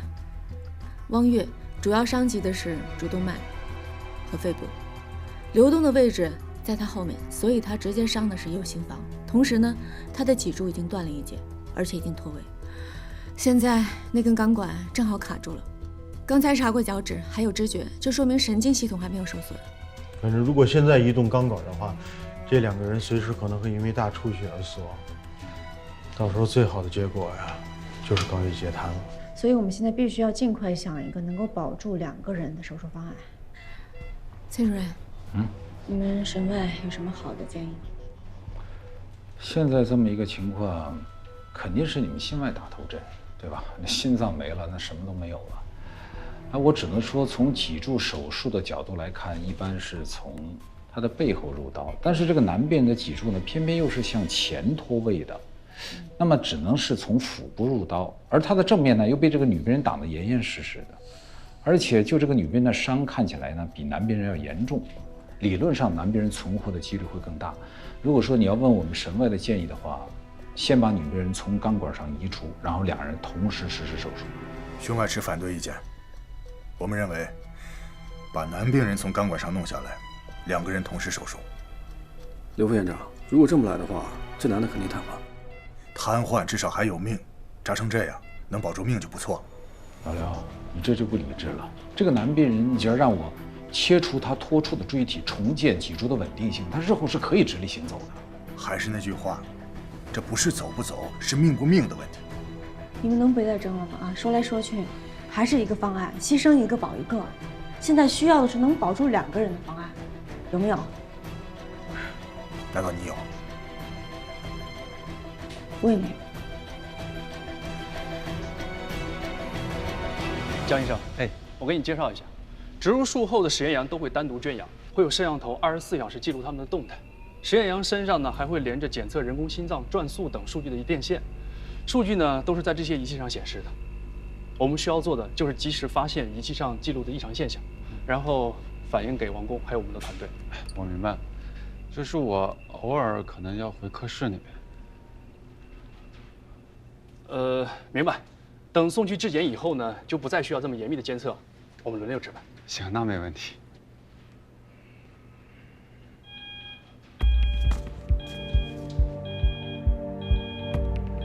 室颤了，室颤了！不行，这样根本没有办法开胸。那刘峰刚才说的办法，我先接个电话。喂，王海明，什么事儿？王主任，实验羊3号发生室颤，除颤之后人工心脏停转，实验动物死亡。那说明这是人工心脏电磁兼容还不够强啊！如果有大功率的电脑，还有除颤器的话，机器随时可能会停转。我和我的人会着手处理这件事儿，有新的结果我再跟你汇报。哎，我还有件事我要问你，你跟欧阳真宇为什么闹得那么僵啊？你不说，大概我也知道。王海明，你还记不记得你答应跟我们合作的时候，在心脏中心跟我说了什么？我们的合作就好像是，斗地主你会玩吗？啊？一起牌摸了一把的3和4，在概率学的角度来讲，成功的几率极低。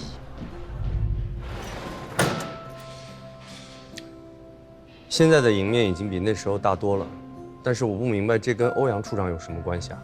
现在赢面变大了，是因为虽然我对你有成见，但是我还能找到和你相处的方法。欧阳真宇他是一个做事非常认真严谨的人，他是不会无缘无故轻易退出研发的。所以，王海明，如果你想让别人尊重你，你要先学会尊重别人。行，我试试看。唐主任，你刚才说对我有成见，我想知道你对我的成见是什么？喂，你说什么？哎呦，喂，信号好像不好。喂。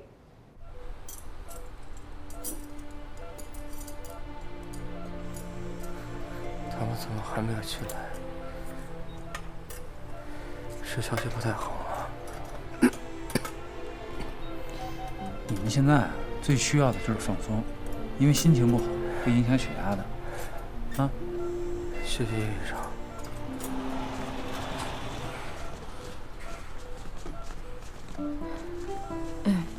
王月、刘东，现在情况比较紧急，我跟你们说，你们仔细听一下。王月，你伤的是主动脉还有肺。刘东，你伤到的是右心房和脊柱。本来我们应该想一个两全的方法给你们手术，可是时间太紧急，根本来不及。所以现在必须要把一个人从钢管上移下来，才能给另一个人手术。如果先把汪月移下来的话，那在移汪月之前，医生要先给刘东上体外循环，排空静脉。这样的话，右心房流血不会太多，基本上是可以保住命，还有他的脊柱。可是，汪月，那你就没有时间开胸了。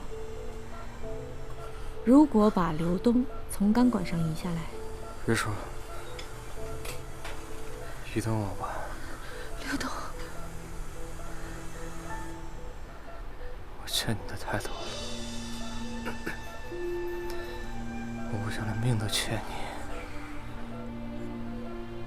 刘东，你听我说，如果移动你的话，就算是你的性命能保住，你也会高位截瘫，一辈子躺在床上。不用劝我了，我是不同意移动王月的。不行，你是什么人，我最了解了。如果让你一辈子躺在床上，那比让你死了还难受。医生，我愿意冒险，把我移下来吧。我不同意，我坚决不同意。是我来找你的，这一切都是我带给你的。就算你不来，开包扎还是会包扎。如果当时你没有扑向我，我可能已经死了。唐主任，我是不同意移动王月的。我也坚决不同意移动刘东。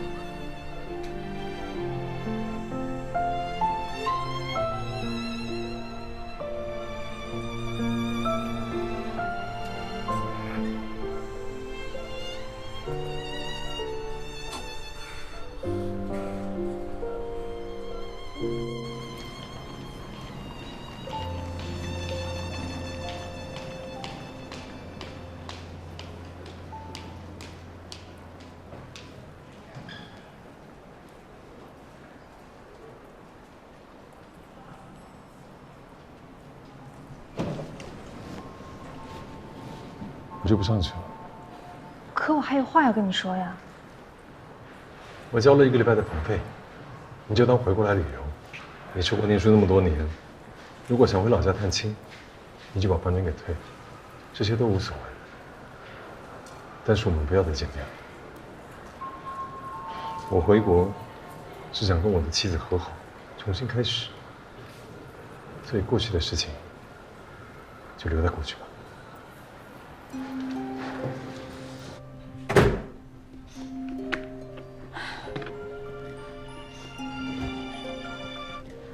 喂。喂，老婆，你下手术了？手术停了，突然出现点状况。你怎么这时候给我打电话？没事儿，我就是想你了，想听听你的声音。面试怎么样？顺利吗？他们也临时有点状况，所以取消了。那就当好事多磨吧。你几点下班啊？回去接你。不用了，今天不知道要到几点，不来接了。没事，晚点见。哎，你好好吃饭啊，别不吃饭了。好。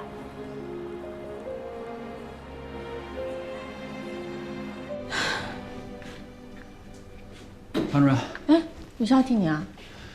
这么大的手术，怎么能让吕潇独当一面呢？还不是我们科主任替我顶一会儿。面子够大的了，科主任替你，还不是因为他好奇，这种罕见外伤以后可能就见不着了。哎呀，是啊，就是现在还没想到什么方案。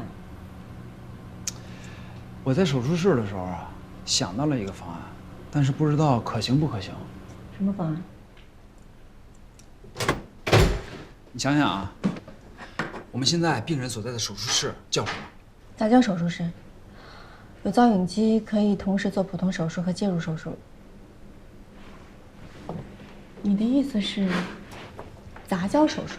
对，先用介入的方法，用腹膜支架堵住汪月主动脉的破口，然后移动它，由胸外来修补肺损伤。另一边呢，心外修补流动的心脏，然后再由神外做脊柱手术。当然了，要先上体外循环机，不然免得大出血。完全可行啊！方案就在我们面前，我们都没想到。你说我们一群外科医生都没想到，被你想到了。我也是看那造影机忽然想起来的，但是汪月主动脉的破口位置能不能做介入，现在还不知道。应该也是没问题的。你看这个图。就这儿。对，如果做介入的话，那肯定要先麻醉了。可是你看两个人体位这样很危险，那应该是不搬动两个人，尽量不要动他们的颈椎，进行食道插管。对于你是很有难度的。的确是有难度，但谁叫你有一个靠谱的麻醉医生呢？欧阳处长啊，您这口红什么色号啊？这么醒目。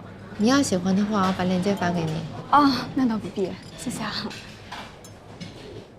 这就是我同办公室那家伙，啊，他对你照片眼馋很久了。哎，你别污蔑我，明明是你自己到处炫耀，说找了个网红女朋友。哎，我就特好奇一点，这鲜花怎么插牛粪上？那还不是死缠烂打呀？哎呦，这狗粮撒的呀！哎呀，我吃饭。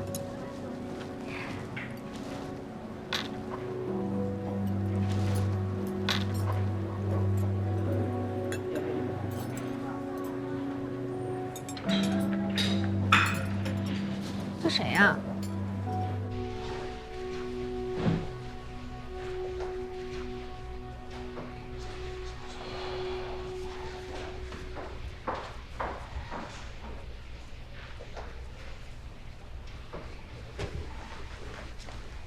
王峰，啊，你找我们处长啊？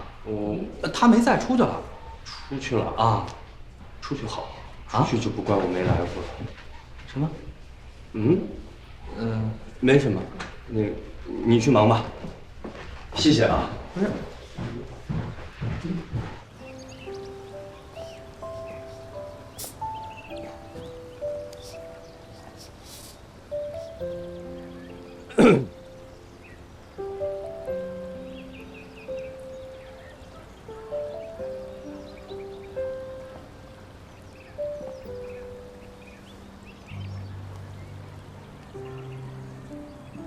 欧阳处长，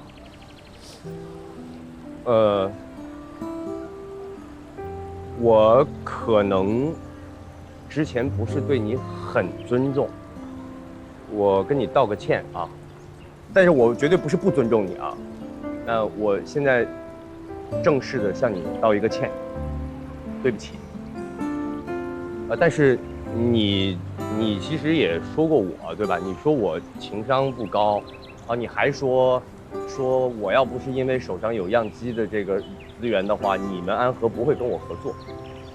那从这个角度上讲，你其实也应该跟我道歉，对吧？我们俩就互相道个歉，就扯平了，这个事儿就过去了，好吗？我在跟你说话，你不要这么没有礼貌啊。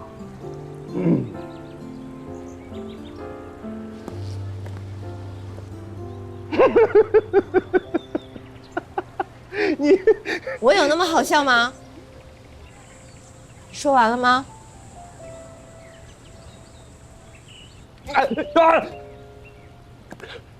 喂！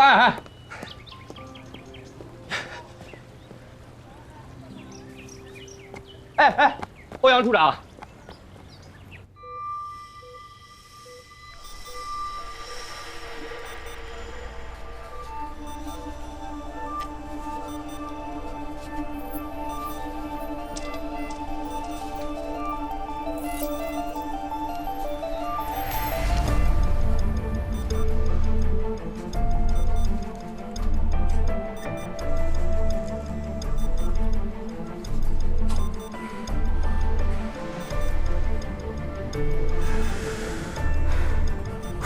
支架成功释放，主动脉保住了，可以分离病人了。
王宇情况怎么样？情况挺好的，术后很快就醒了，刚拔了管。刘东呢？他的手术时间可长多了。血止住了，应该可以挺过去，不过恢复期会很漫长，还有脊柱的问题。真希望他们赶快好起来。我去看看王宇。我一会儿接了一个阑尾的急诊，家属在门口等着，我去了。好。唐主任醒了吗？醒了。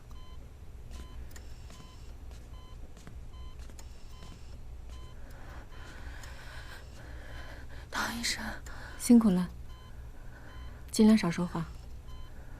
刘东，他怎么样了？我来就是为了告诉你，刘东挺过来了，所以你放心吧。太好了。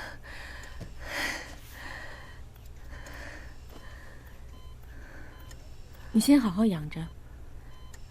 我跟护士们商量过了，等你恢复的差不多，我让他们帮你跟刘东视频通过话。不用了。为什么？等我养好了，我还要和魏姐结婚，成了别人的太太，前男友就不见了。你还要跟魏杰结婚？可是你跟刘通在手术室的时候，你们两个都是为了彼此，愿意放弃自己生命。我还以为你会。爆炸的时候，刘东扑向我，保护我，我们两个都可以为了彼此付出生命，但是却熬不过生活中的鸡毛蒜皮。唐医生，人的一生能经历几次爆炸？可是生活中到处都是鸡毛蒜皮。魏姐才是那个最适合我的人。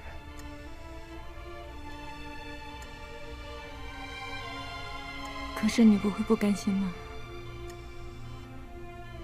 唐医生，有的人是适合一辈子在一起的，而有的人只能一辈子藏在心里。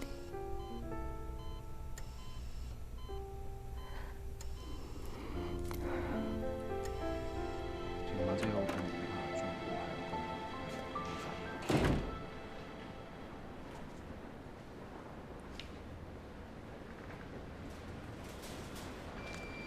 对，大概就是这样。然后剩下的成分我自己来看一下。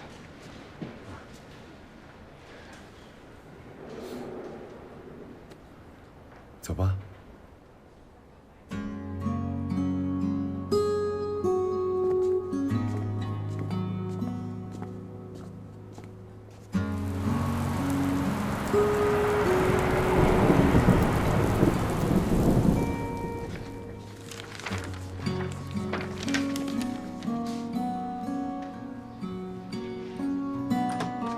哎，副市长，你不是去找杨瑞了吗？怎么还在这儿啊？我和杨瑞彻底分手了。怎么会？你知道就行，别告诉别人。哦。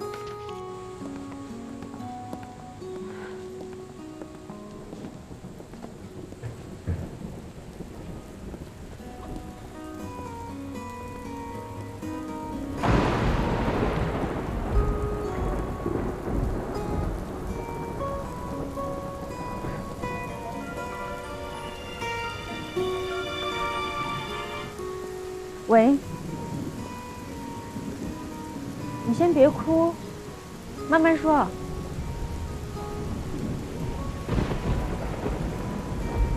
你把你家地址发给我，我马上过来。好。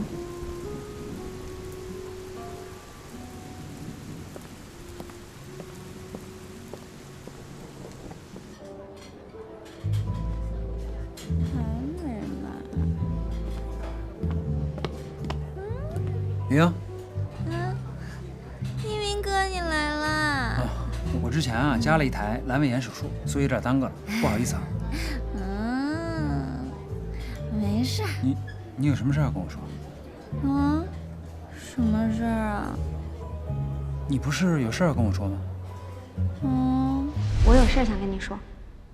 进去说吧。啊不，我不想在医院说，是很重要的事儿。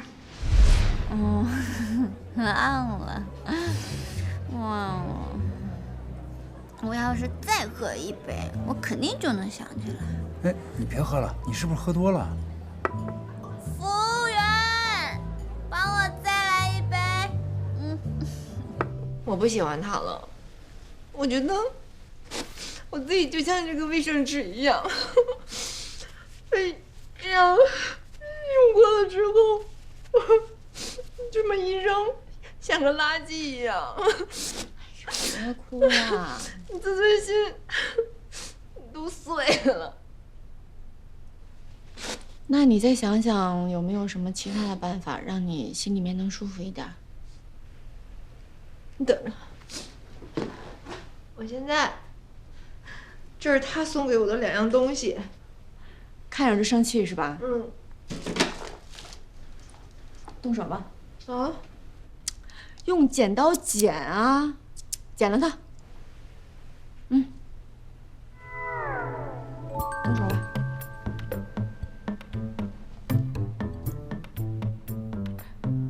犹豫什么呢？你就咔咔咔剪，像剪断感情一样剪它。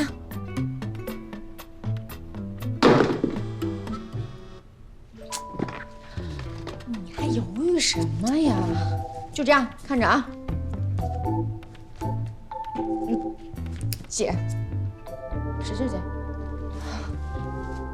你就把他想象成是那个烂人，使劲儿。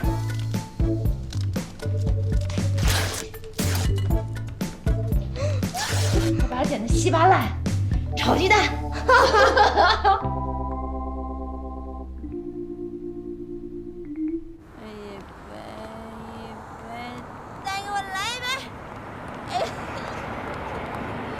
哎，出租车！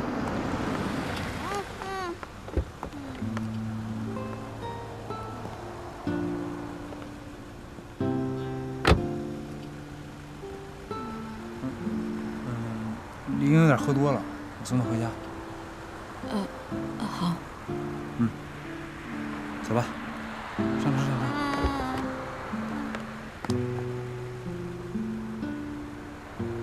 师傅，走吧。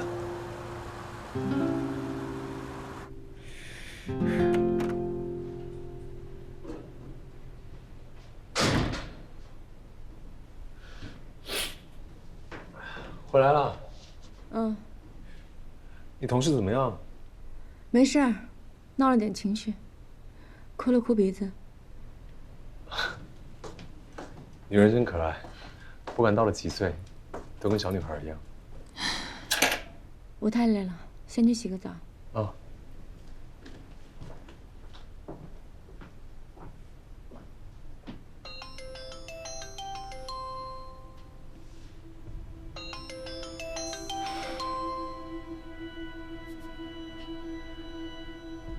你到底要干嘛呀？赵教授，我和你的关系什么时候结束，由我说了算，不是你。以后我什么时候想见你，你都得来找我，不然我就把真相告诉你老婆。我想，如果你老婆知道真相的话，一定不会和你重修旧好。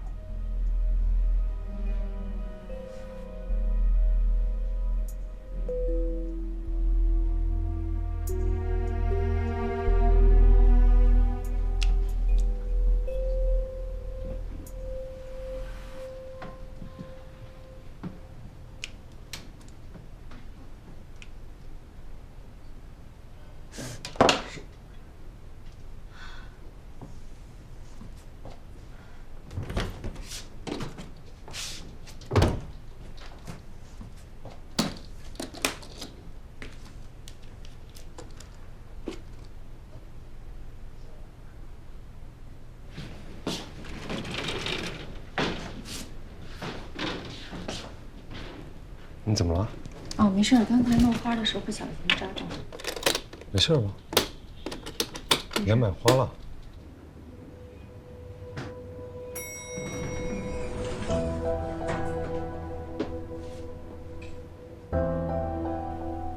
哦，今天早上去买了花。你忘了今天是什么日子了吗？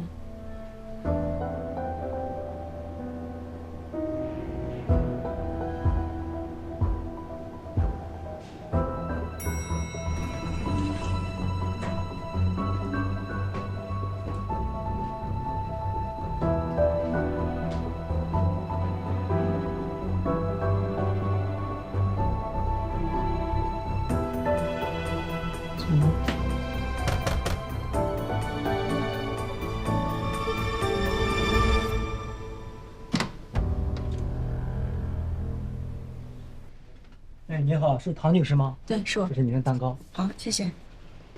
慢走。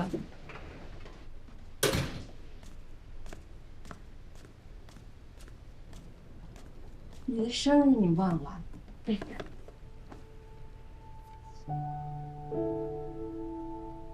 你是第一次给我买蛋糕。以前你每年都喜欢过生日开 party， 我总是觉得这样好像没什么意义。所以我想了一下，从前我真的对你关注太少了。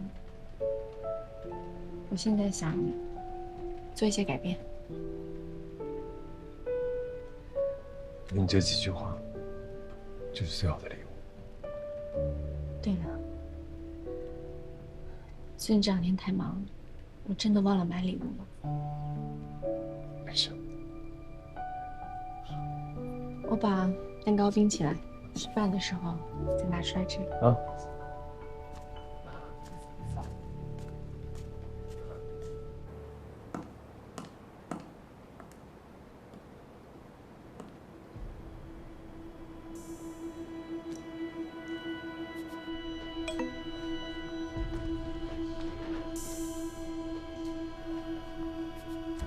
你在家吧？我来给你过生日。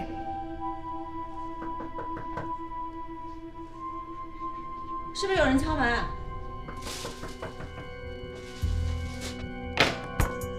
我来。啊，我来吧。你去。我来。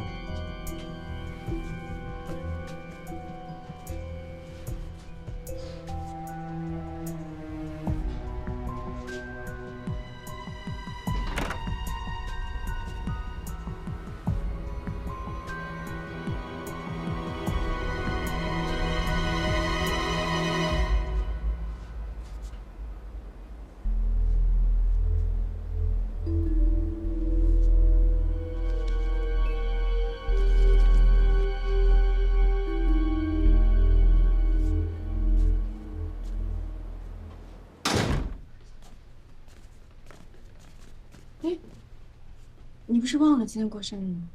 我没有说我忘记了，我只是说你是第一次给我买蛋糕。哦，那这下浪费了，2个蛋糕肯定吃不完。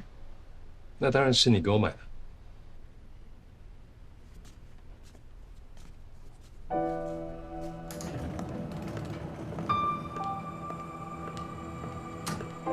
好，你把这个清垃圾。行。8床的输液瓶怎么还不给换呀？我们按了铃了。于倩，8床快点儿！来了来了。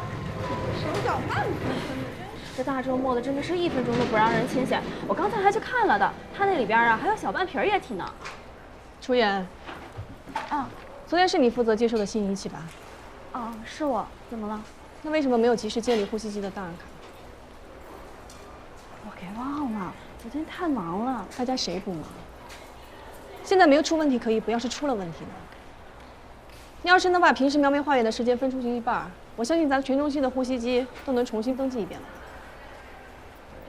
部长，我什么我？还不快去补！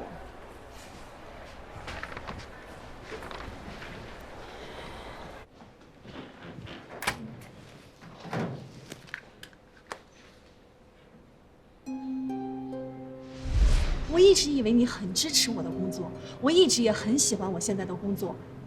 即使结了婚，我也不想在家当全职太太。护士又不是医生，说好听点是白衣天使，说难听了那就是伺候人。你知道别人怎么说吗？护士就是穿制服的高级保姆。你胡说什么呢？护士和医生一样重要，哪家医院能离开护士了？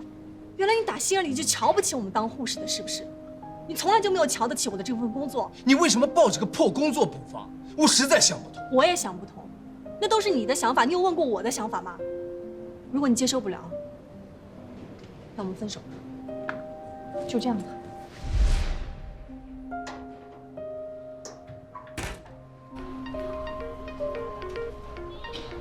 哎，你好，王警官。哎，吴部长，李小琴的案子结了，就出车祸那个精神分裂症的女人。啊，那孩子怎么办？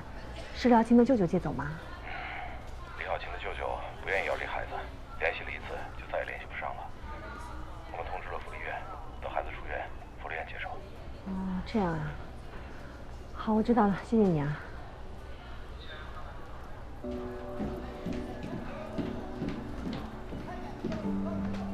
护士长。啊。现在还能进到手术室吗？应该可以的，怎么了？17床的王保卫病情发生变化，需要马上手术。好，马上去定。护士长，你没事吧？没事。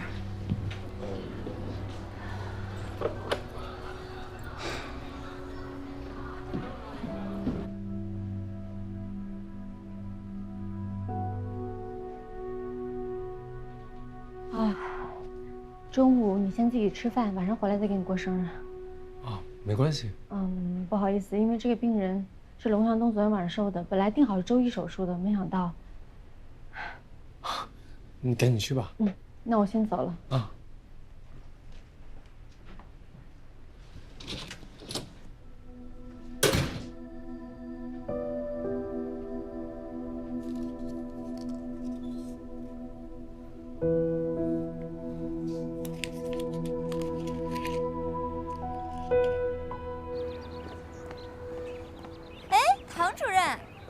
李记者，唐主任，我是在这里等叶一鸣呢。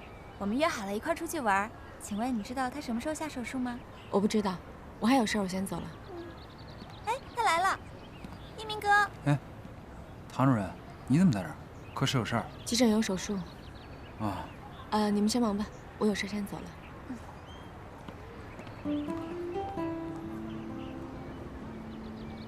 走吧。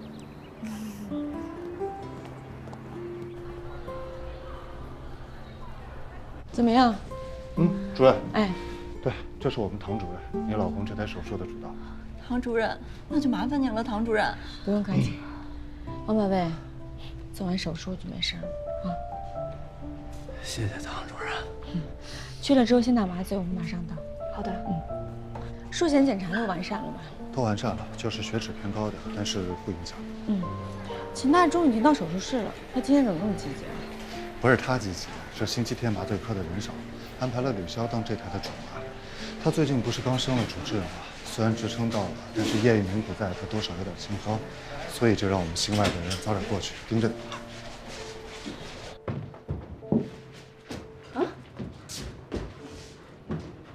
哎，这个不是看彻5连术后那个孩子吗？对，龙大夫本来早上要去儿科查房的，今天早上心外不是有手术吗？我就把他接过来了。龙大夫看完了，说挺好。那你还不给送回去啊？护士长不是这2天心情不好吗？我想着，孩子来都来了，给他放在这儿，搁我们这儿待一会儿。护士长看见他，没准心情就好了。护士长最近确实不对劲儿啊。嗯。过来看，多可爱呀！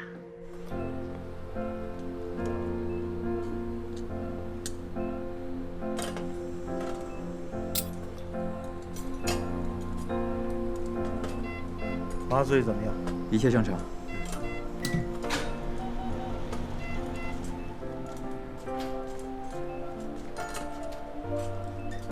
吕潇，恭喜你啊，升主治了。谢谢唐主任。这要不是因为你今天手术啊，我还真不敢上呢，心里没底啊。但一看这心外加长，我心想有你们拖着，那肯定没问题。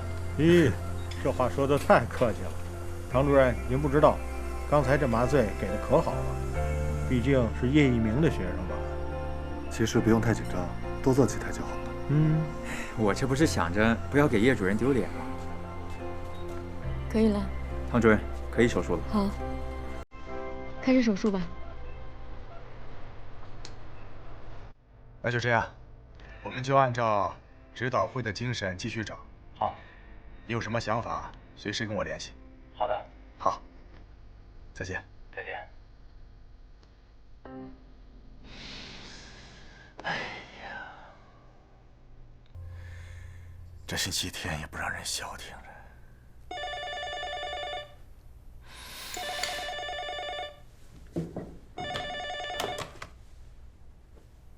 是我，刘峰。疾控中心。好，你说，我听着呢。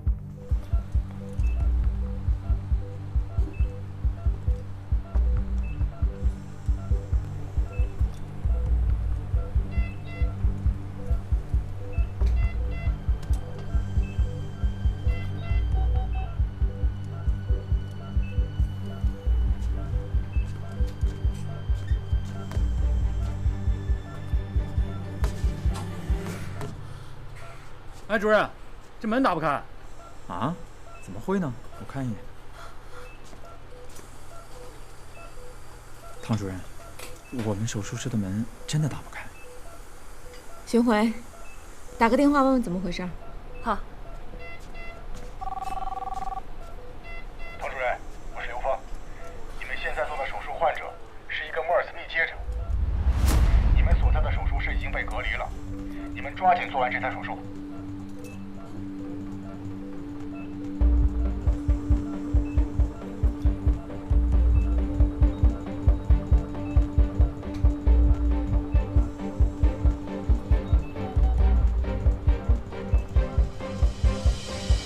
好，我明白，那我马上安排，有消息告诉我啊。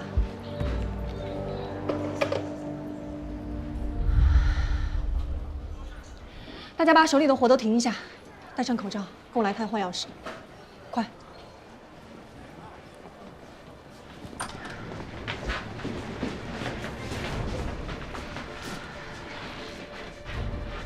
把门关上。听我说完之后，大家不要惊慌。目前这个消息仅限这间换药室本质了，听明白了吗？我刚接到疾控中心的电话，17床王宝威是中东呼吸综合症的密接者。王宝威是出租车司机，3天前在机场拉过一名外国旅客，这名旅客昨天发病，今天早上被确诊了。现在心脏中心启动烈性传染疾病应急方案，首先关闭心脏中心病区的大门，外面的人不能进来，里边的人不能出去，通知病人家属取消一切探视活动。病人的饮食统一由医院安排。其次，就地隔离王宝威病区的所有病人，所有接触过王宝威的医护和护工统一在会议室隔离，等待疾控中心的人来做验尸。其次，对王宝威入院以后所涉及的场所进行彻底的消杀。为了不让病人和家属引起恐慌，就说这是防病演习，请大家配合，听明白了吗？明白。那现在就去储藏室拿防护服和 N95口罩。护士长，突然想起一件事情，什么事儿？看守5连术后那个女婴，现在在咱们休息室，罗永诗还在那看着呢。什么？人员都疏散好了吗？我再去检查一下。欧阳处长，欧阳处长已经启动了应急方案，疾控中心派来检测咽拭子的人已经在路上了。正压防护面罩，医院库房还有吗？有，查过了，已经派人去取了。欧阳，有件棘手的事情想跟你商量一下。护士长，你把刚才跟我说的，再跟欧阳处长说一遍。啊，手术室分2种，正压手术室和负压手术室。简单来说，正压手术室，手术室内的相对压力大于手术室外，空气净化系统中新风量大于排风量。负压手术室则相反，室内相对压力小于室外，多用于传染病病人的手术。但是，这次的 MERS 密接者术前并不知道，所以用了普通的正压手术室。咱们医院的正压手术室建成有年头了，净化系统不是独立的，是1拖2，2间手术室共用一套，空气可能会有混合。而唐主任隔壁的手术间现在正在进行一台肝移植手术。你们的意思是，要关掉手术室里的换气机？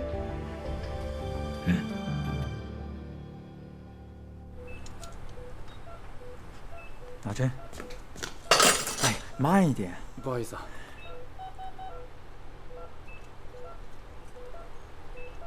手术室里的每一个人都带上 N95。手术室里的备用储备物资就这些，能用的我们都用了。我相信医院也会尽快想办法解决。密切接触者并不代表一定感染，就算是病人已经感染了，我们也不一定100%感染。不要慌。对呀，没什么可怕的。哎，我来给大家做个科普吧。这个 MERS 啊，其实说白了就是中东呼吸综合征，跟非典一样，都是一种通过呼吸道传染的冠状病毒。但是呢，它的死亡率却是非典的 N 倍，具体的说就是37%左右啊。也就是说呀，3个人传染上，也大概只有1个人才会死亡。秦大中啊，我不是想吓唬他们，只是觉得这都过去10分钟了，这医院也没有点什么新的措施。医院应该也是第一次遇到这种病毒吧？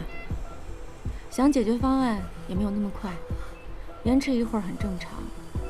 病人已经躺在我们手术台上了，不管遇到什么情况，手术必须要把它做完。是。医生的天职就是这样，一切要以病人为最优先。来吧，MERS。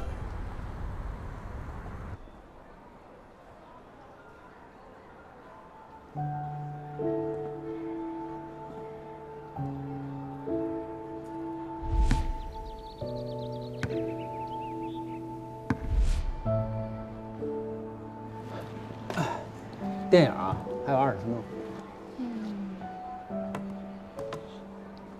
说吧，把我约到这儿到底有什么事儿？叶一鸣，我怎么了？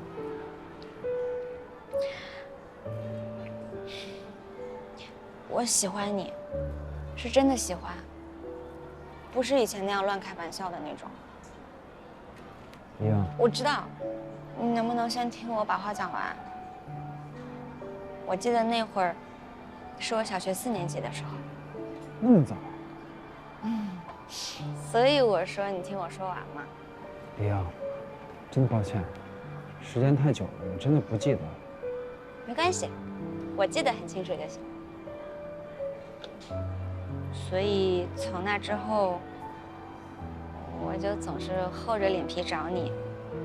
比如说我出差要去机场，我也求你送我去。我就是想着，如果我们多见一见，多接触一下，你是不是就会慢慢喜欢上我？但我真的没有想到，我努力了那么久都没有得到的东西，那个唐医生他才来了1个月，他就得到了。得到什么？你的心呀！我知道你喜欢唐主任，你的眼睛里全写着呢。你再喜欢他也没有用，她有丈夫，有婚姻，她不会跟你在一起的。你要这么消耗下去的话，只能伤害你自己。是，但是李英，我真的拿你，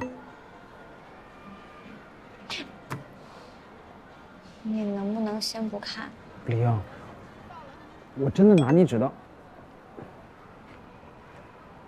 我先看一下吧，我怕是医院的事儿。好，我马上就到啊。医院出点事儿，我现在得走了。啊，那我就在这儿等你。你别等我了，等我忙完，这电影都结束了，这是电影票。我不是等你看电影，我是等你给我一个答复。如果你愿意跟我在一起的话，那你忙完了医院的事儿，你就回来找我好不好？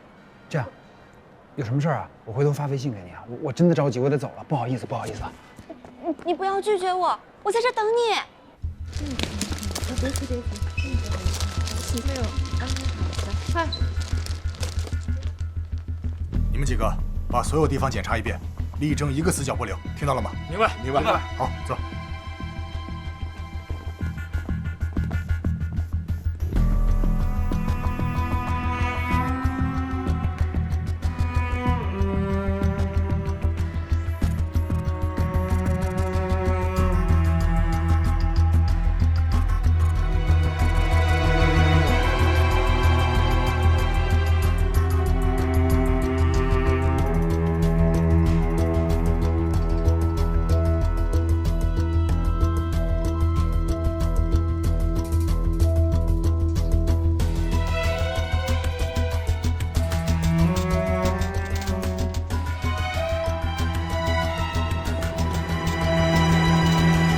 如果一旦关掉换气机，那么空气里的病毒含量会剧增。但我仍然认为必须关闭换气机。隔壁手术间正在做一台肝移植手术，病人术后必须服用免疫抑制剂。如果因为换气机导致这名移植病人感染，他在免疫系统被抑制的情况下，没有存活的可能。我同意你的说法，不能用病人的生命冒险。行，那就我去吧。我去。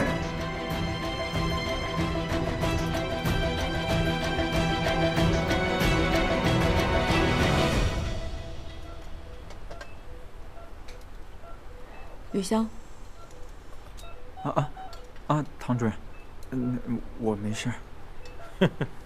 还嘴硬，内裤都湿透了吧？哎，他是后怕，刚才做全麻的时候做气管插管，那是离病人呼吸道最近的地方，他慌了。我真没事儿，这唐主任不也说了吗？这不一定被感染上。不一定。哎呀，不一定。哎，这。剪刀。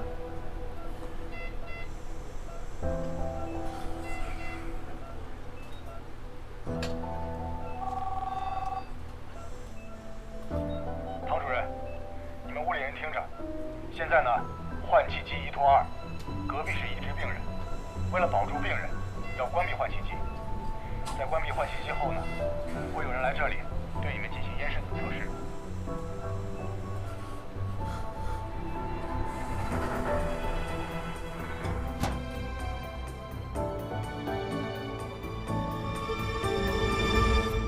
不好意思啊，我也不知道会这样，害得你跟我一起在这被隔离了。护士长，你怎么来了？我来换你。你快去会议室，跟大家一起查咽拭子。不行，护士长，这个女婴只接触过龙医生和我，龙医生是17床的管床医生，我是17床的管床护士，她很有可能被感染了。如果你留下来，你也会有感染的风险的。如果她没被感染呢？如果她没有被感染，但是你被感染了，你在这就会增加她的感染几率。但是我在这儿，她就不会有这个风险。可是我别可是了，罗永诗，我是护士长，我要你马上离开这里。疾控中心的人就在外面，快去吧。护士长，对不起，我本来想把她带来留着，你会开心的，一定要小心啊！放心吧，我会的，让大家都小心点。嗯。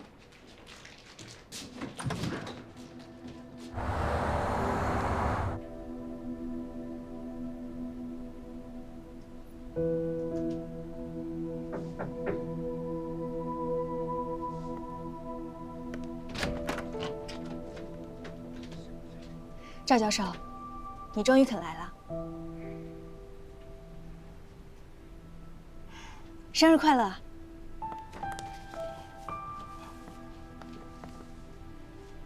你怎么知道我家在哪里？前天我说房费不够，让你来交，你回去的时候，我悄悄跟着你来着。你到底想要干什么？我就是想你了，至于这么凶？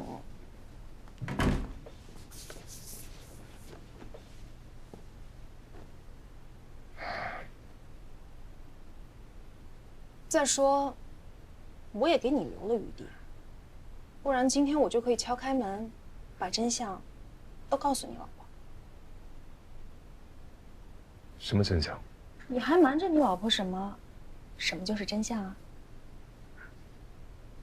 我都告诉她了，我没瞒着她什么。是吗，赵教授？你可别骗人了。老实告诉你，在你没回国之前，我早就看过你手机了。你和他发的那些微信，说你跟我只有一次，是你的一时冲动。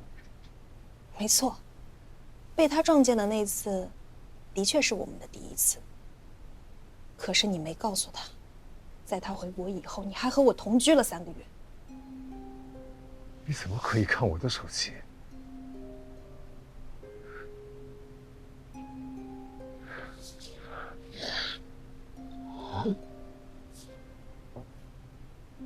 对，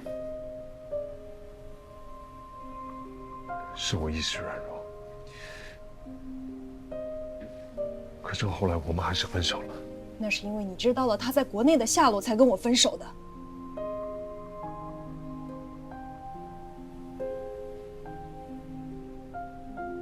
瞧瞧你的用词，一时冲动，一时软弱，在我身上全都是一时，只有跟他才是一世。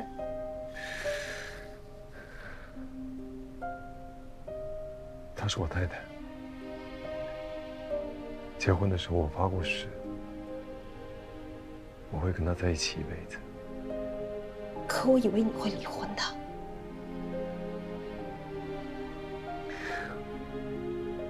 我没有想过要跟她离婚，从来没有。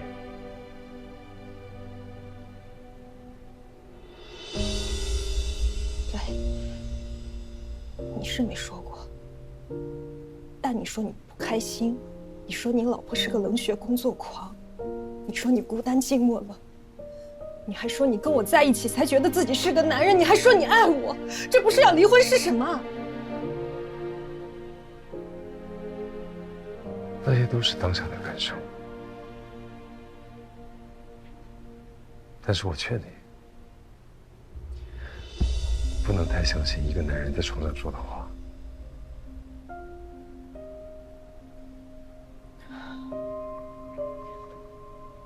随你怎么说。今天来，我就是想告诉你，我们的关系结不结束，由我说了算。而我现在不打算结束这段关系。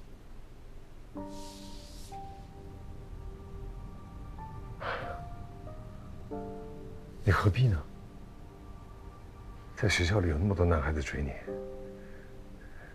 你为什么非得苦苦追求一段注定没有结果的感情？退一步，放大家一条生路，不好吗？就是因为追我的人太多了，才轮不到你来甩我。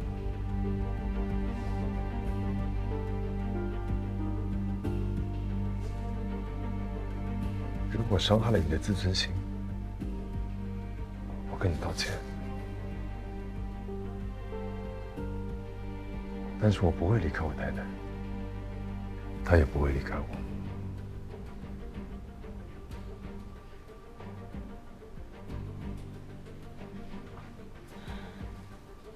是吗？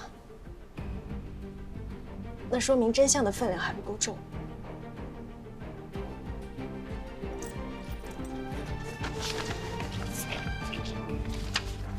要是再加上这个呢？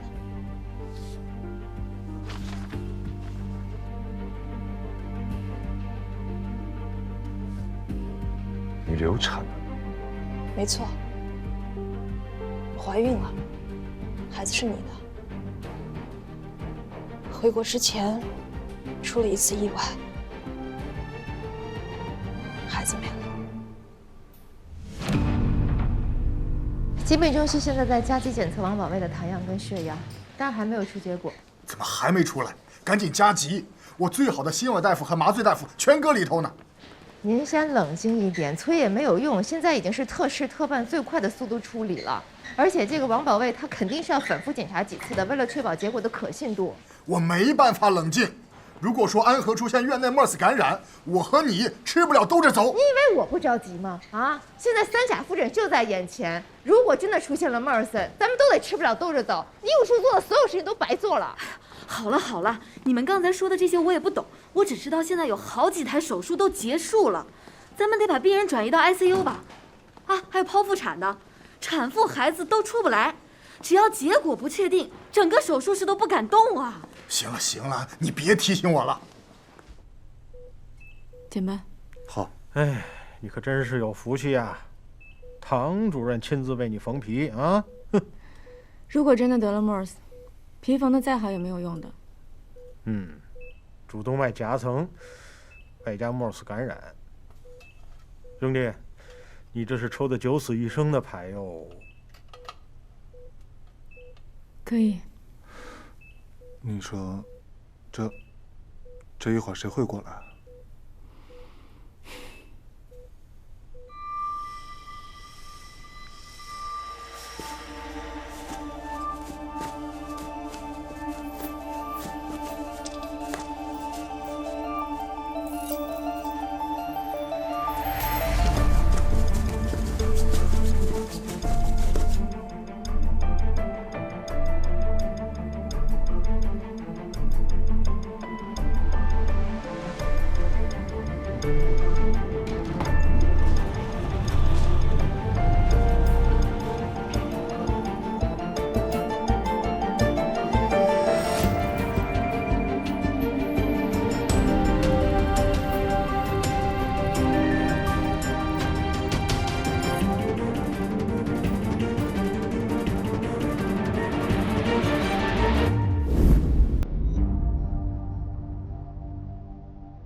从来没有在这么安静的手术室待过，心里面觉得很慌。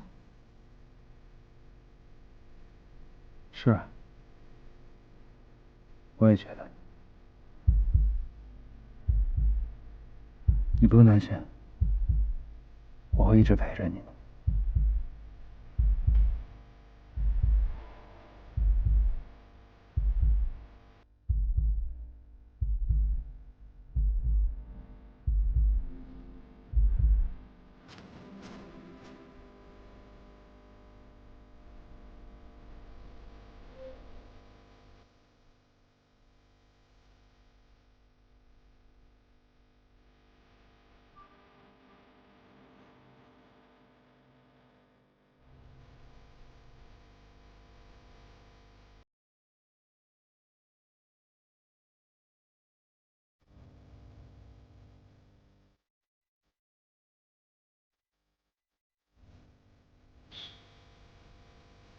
Hey, John, it's me.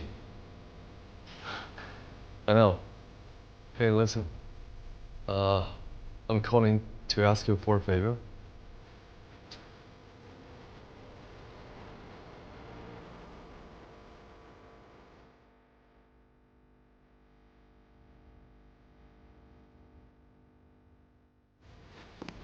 真的？好，我知道了。阴性。Yes。3段反复测试加上王保卫气道深部的测试准确性高，虽然他是密接者，但是没有感染。哎，我是不是赶紧通知大家去手术室啊？对，快去！哎，好，那我赶紧去了。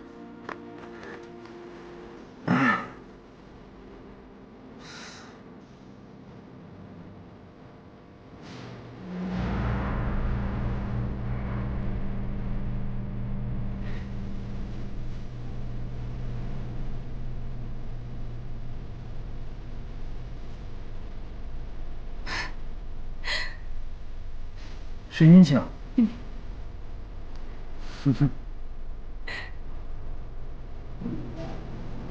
主任，林夕，我们不用隔离了。把病人送到 ICU 吧。啊，这司机大哥简直太神奇了，遇见莫尔斯患者居然没事儿，这简直是天生命大的主吧？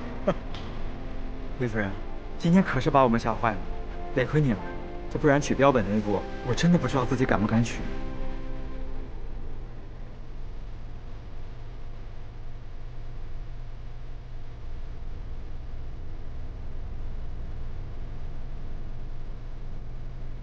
我累了，先走了。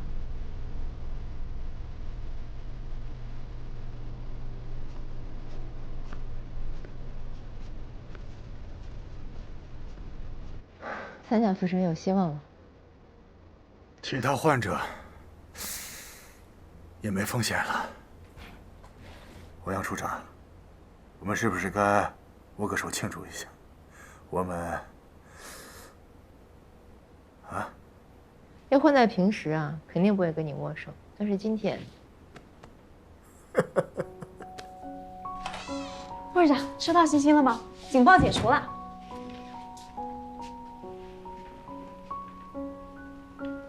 那我先把这个女婴送回西城儿科。哎，对了，以后我们就叫她宝宝吧。别的孩子一出生都是爸妈的宝贝，可她却什么都没有。不过，你现在是我们大家的宝贝了。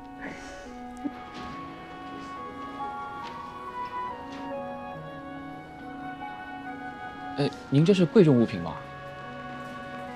啊，保费谁出？我付，请务必交给地址上这个人。好嘞。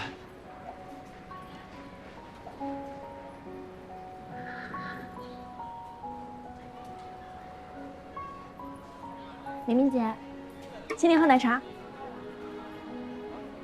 平时一毛不拔的，怎么今天突然对我这么好？就是之前做了一点小小的亏心事，想要弥补一下嘛。副市长你放心，从今天开始，我一定精简1半我画眼线的时间，全部用在工作上。明天啊，我的工作就会突飞猛进。说吧，到底是做了什么亏心事？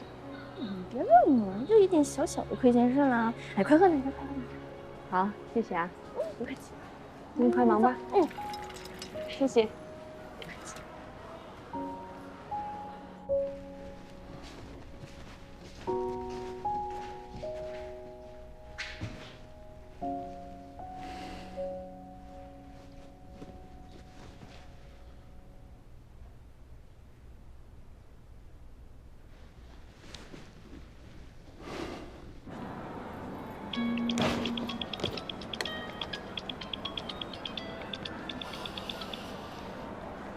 喂，叶一鸣，我还坐在原地呢，你忙完了？嗯，我就是刚才那个地方，你只要进来就能看见我。李英，别等了，回去吧。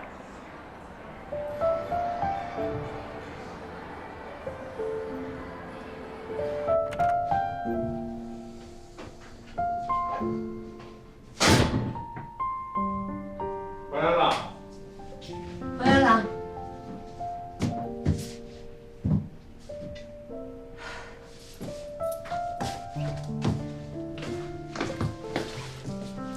怎么样？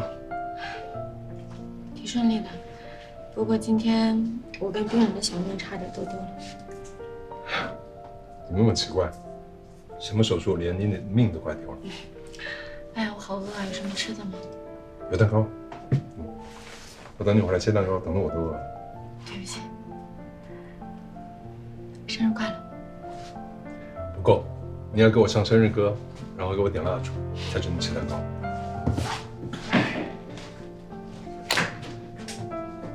这个不是我买的那块吗？你买的那个？一小时保安。万一那一块好吃呢？不可能，不是你这块。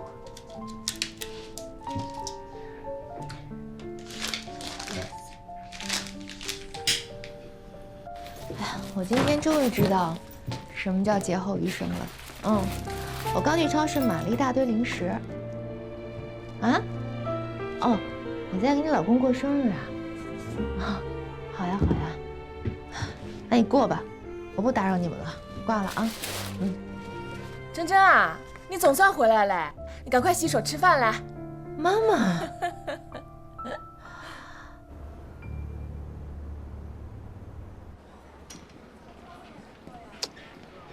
哎呀，这个赛季瑞安踢的简直是太臭了，这还是踢球吗？简直是一帮混球。哎呀，真搞不懂你，成天看还成天骂，图什么呀？什么都不图才叫真爱。你根本就没爱过，这个你也不懂。你说谁没爱过？我爱你啊，老秦。别恶心我，谁让你说我的？来吧，老秦。赵亮亮。感觉怎么样？难受。你刚回组里不知道，前几天我们刚收的患者赵亮亮5岁，3年半闭锁患者。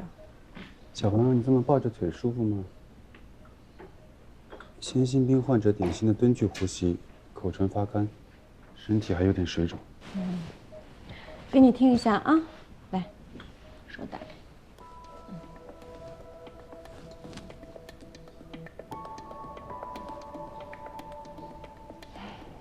收缩期，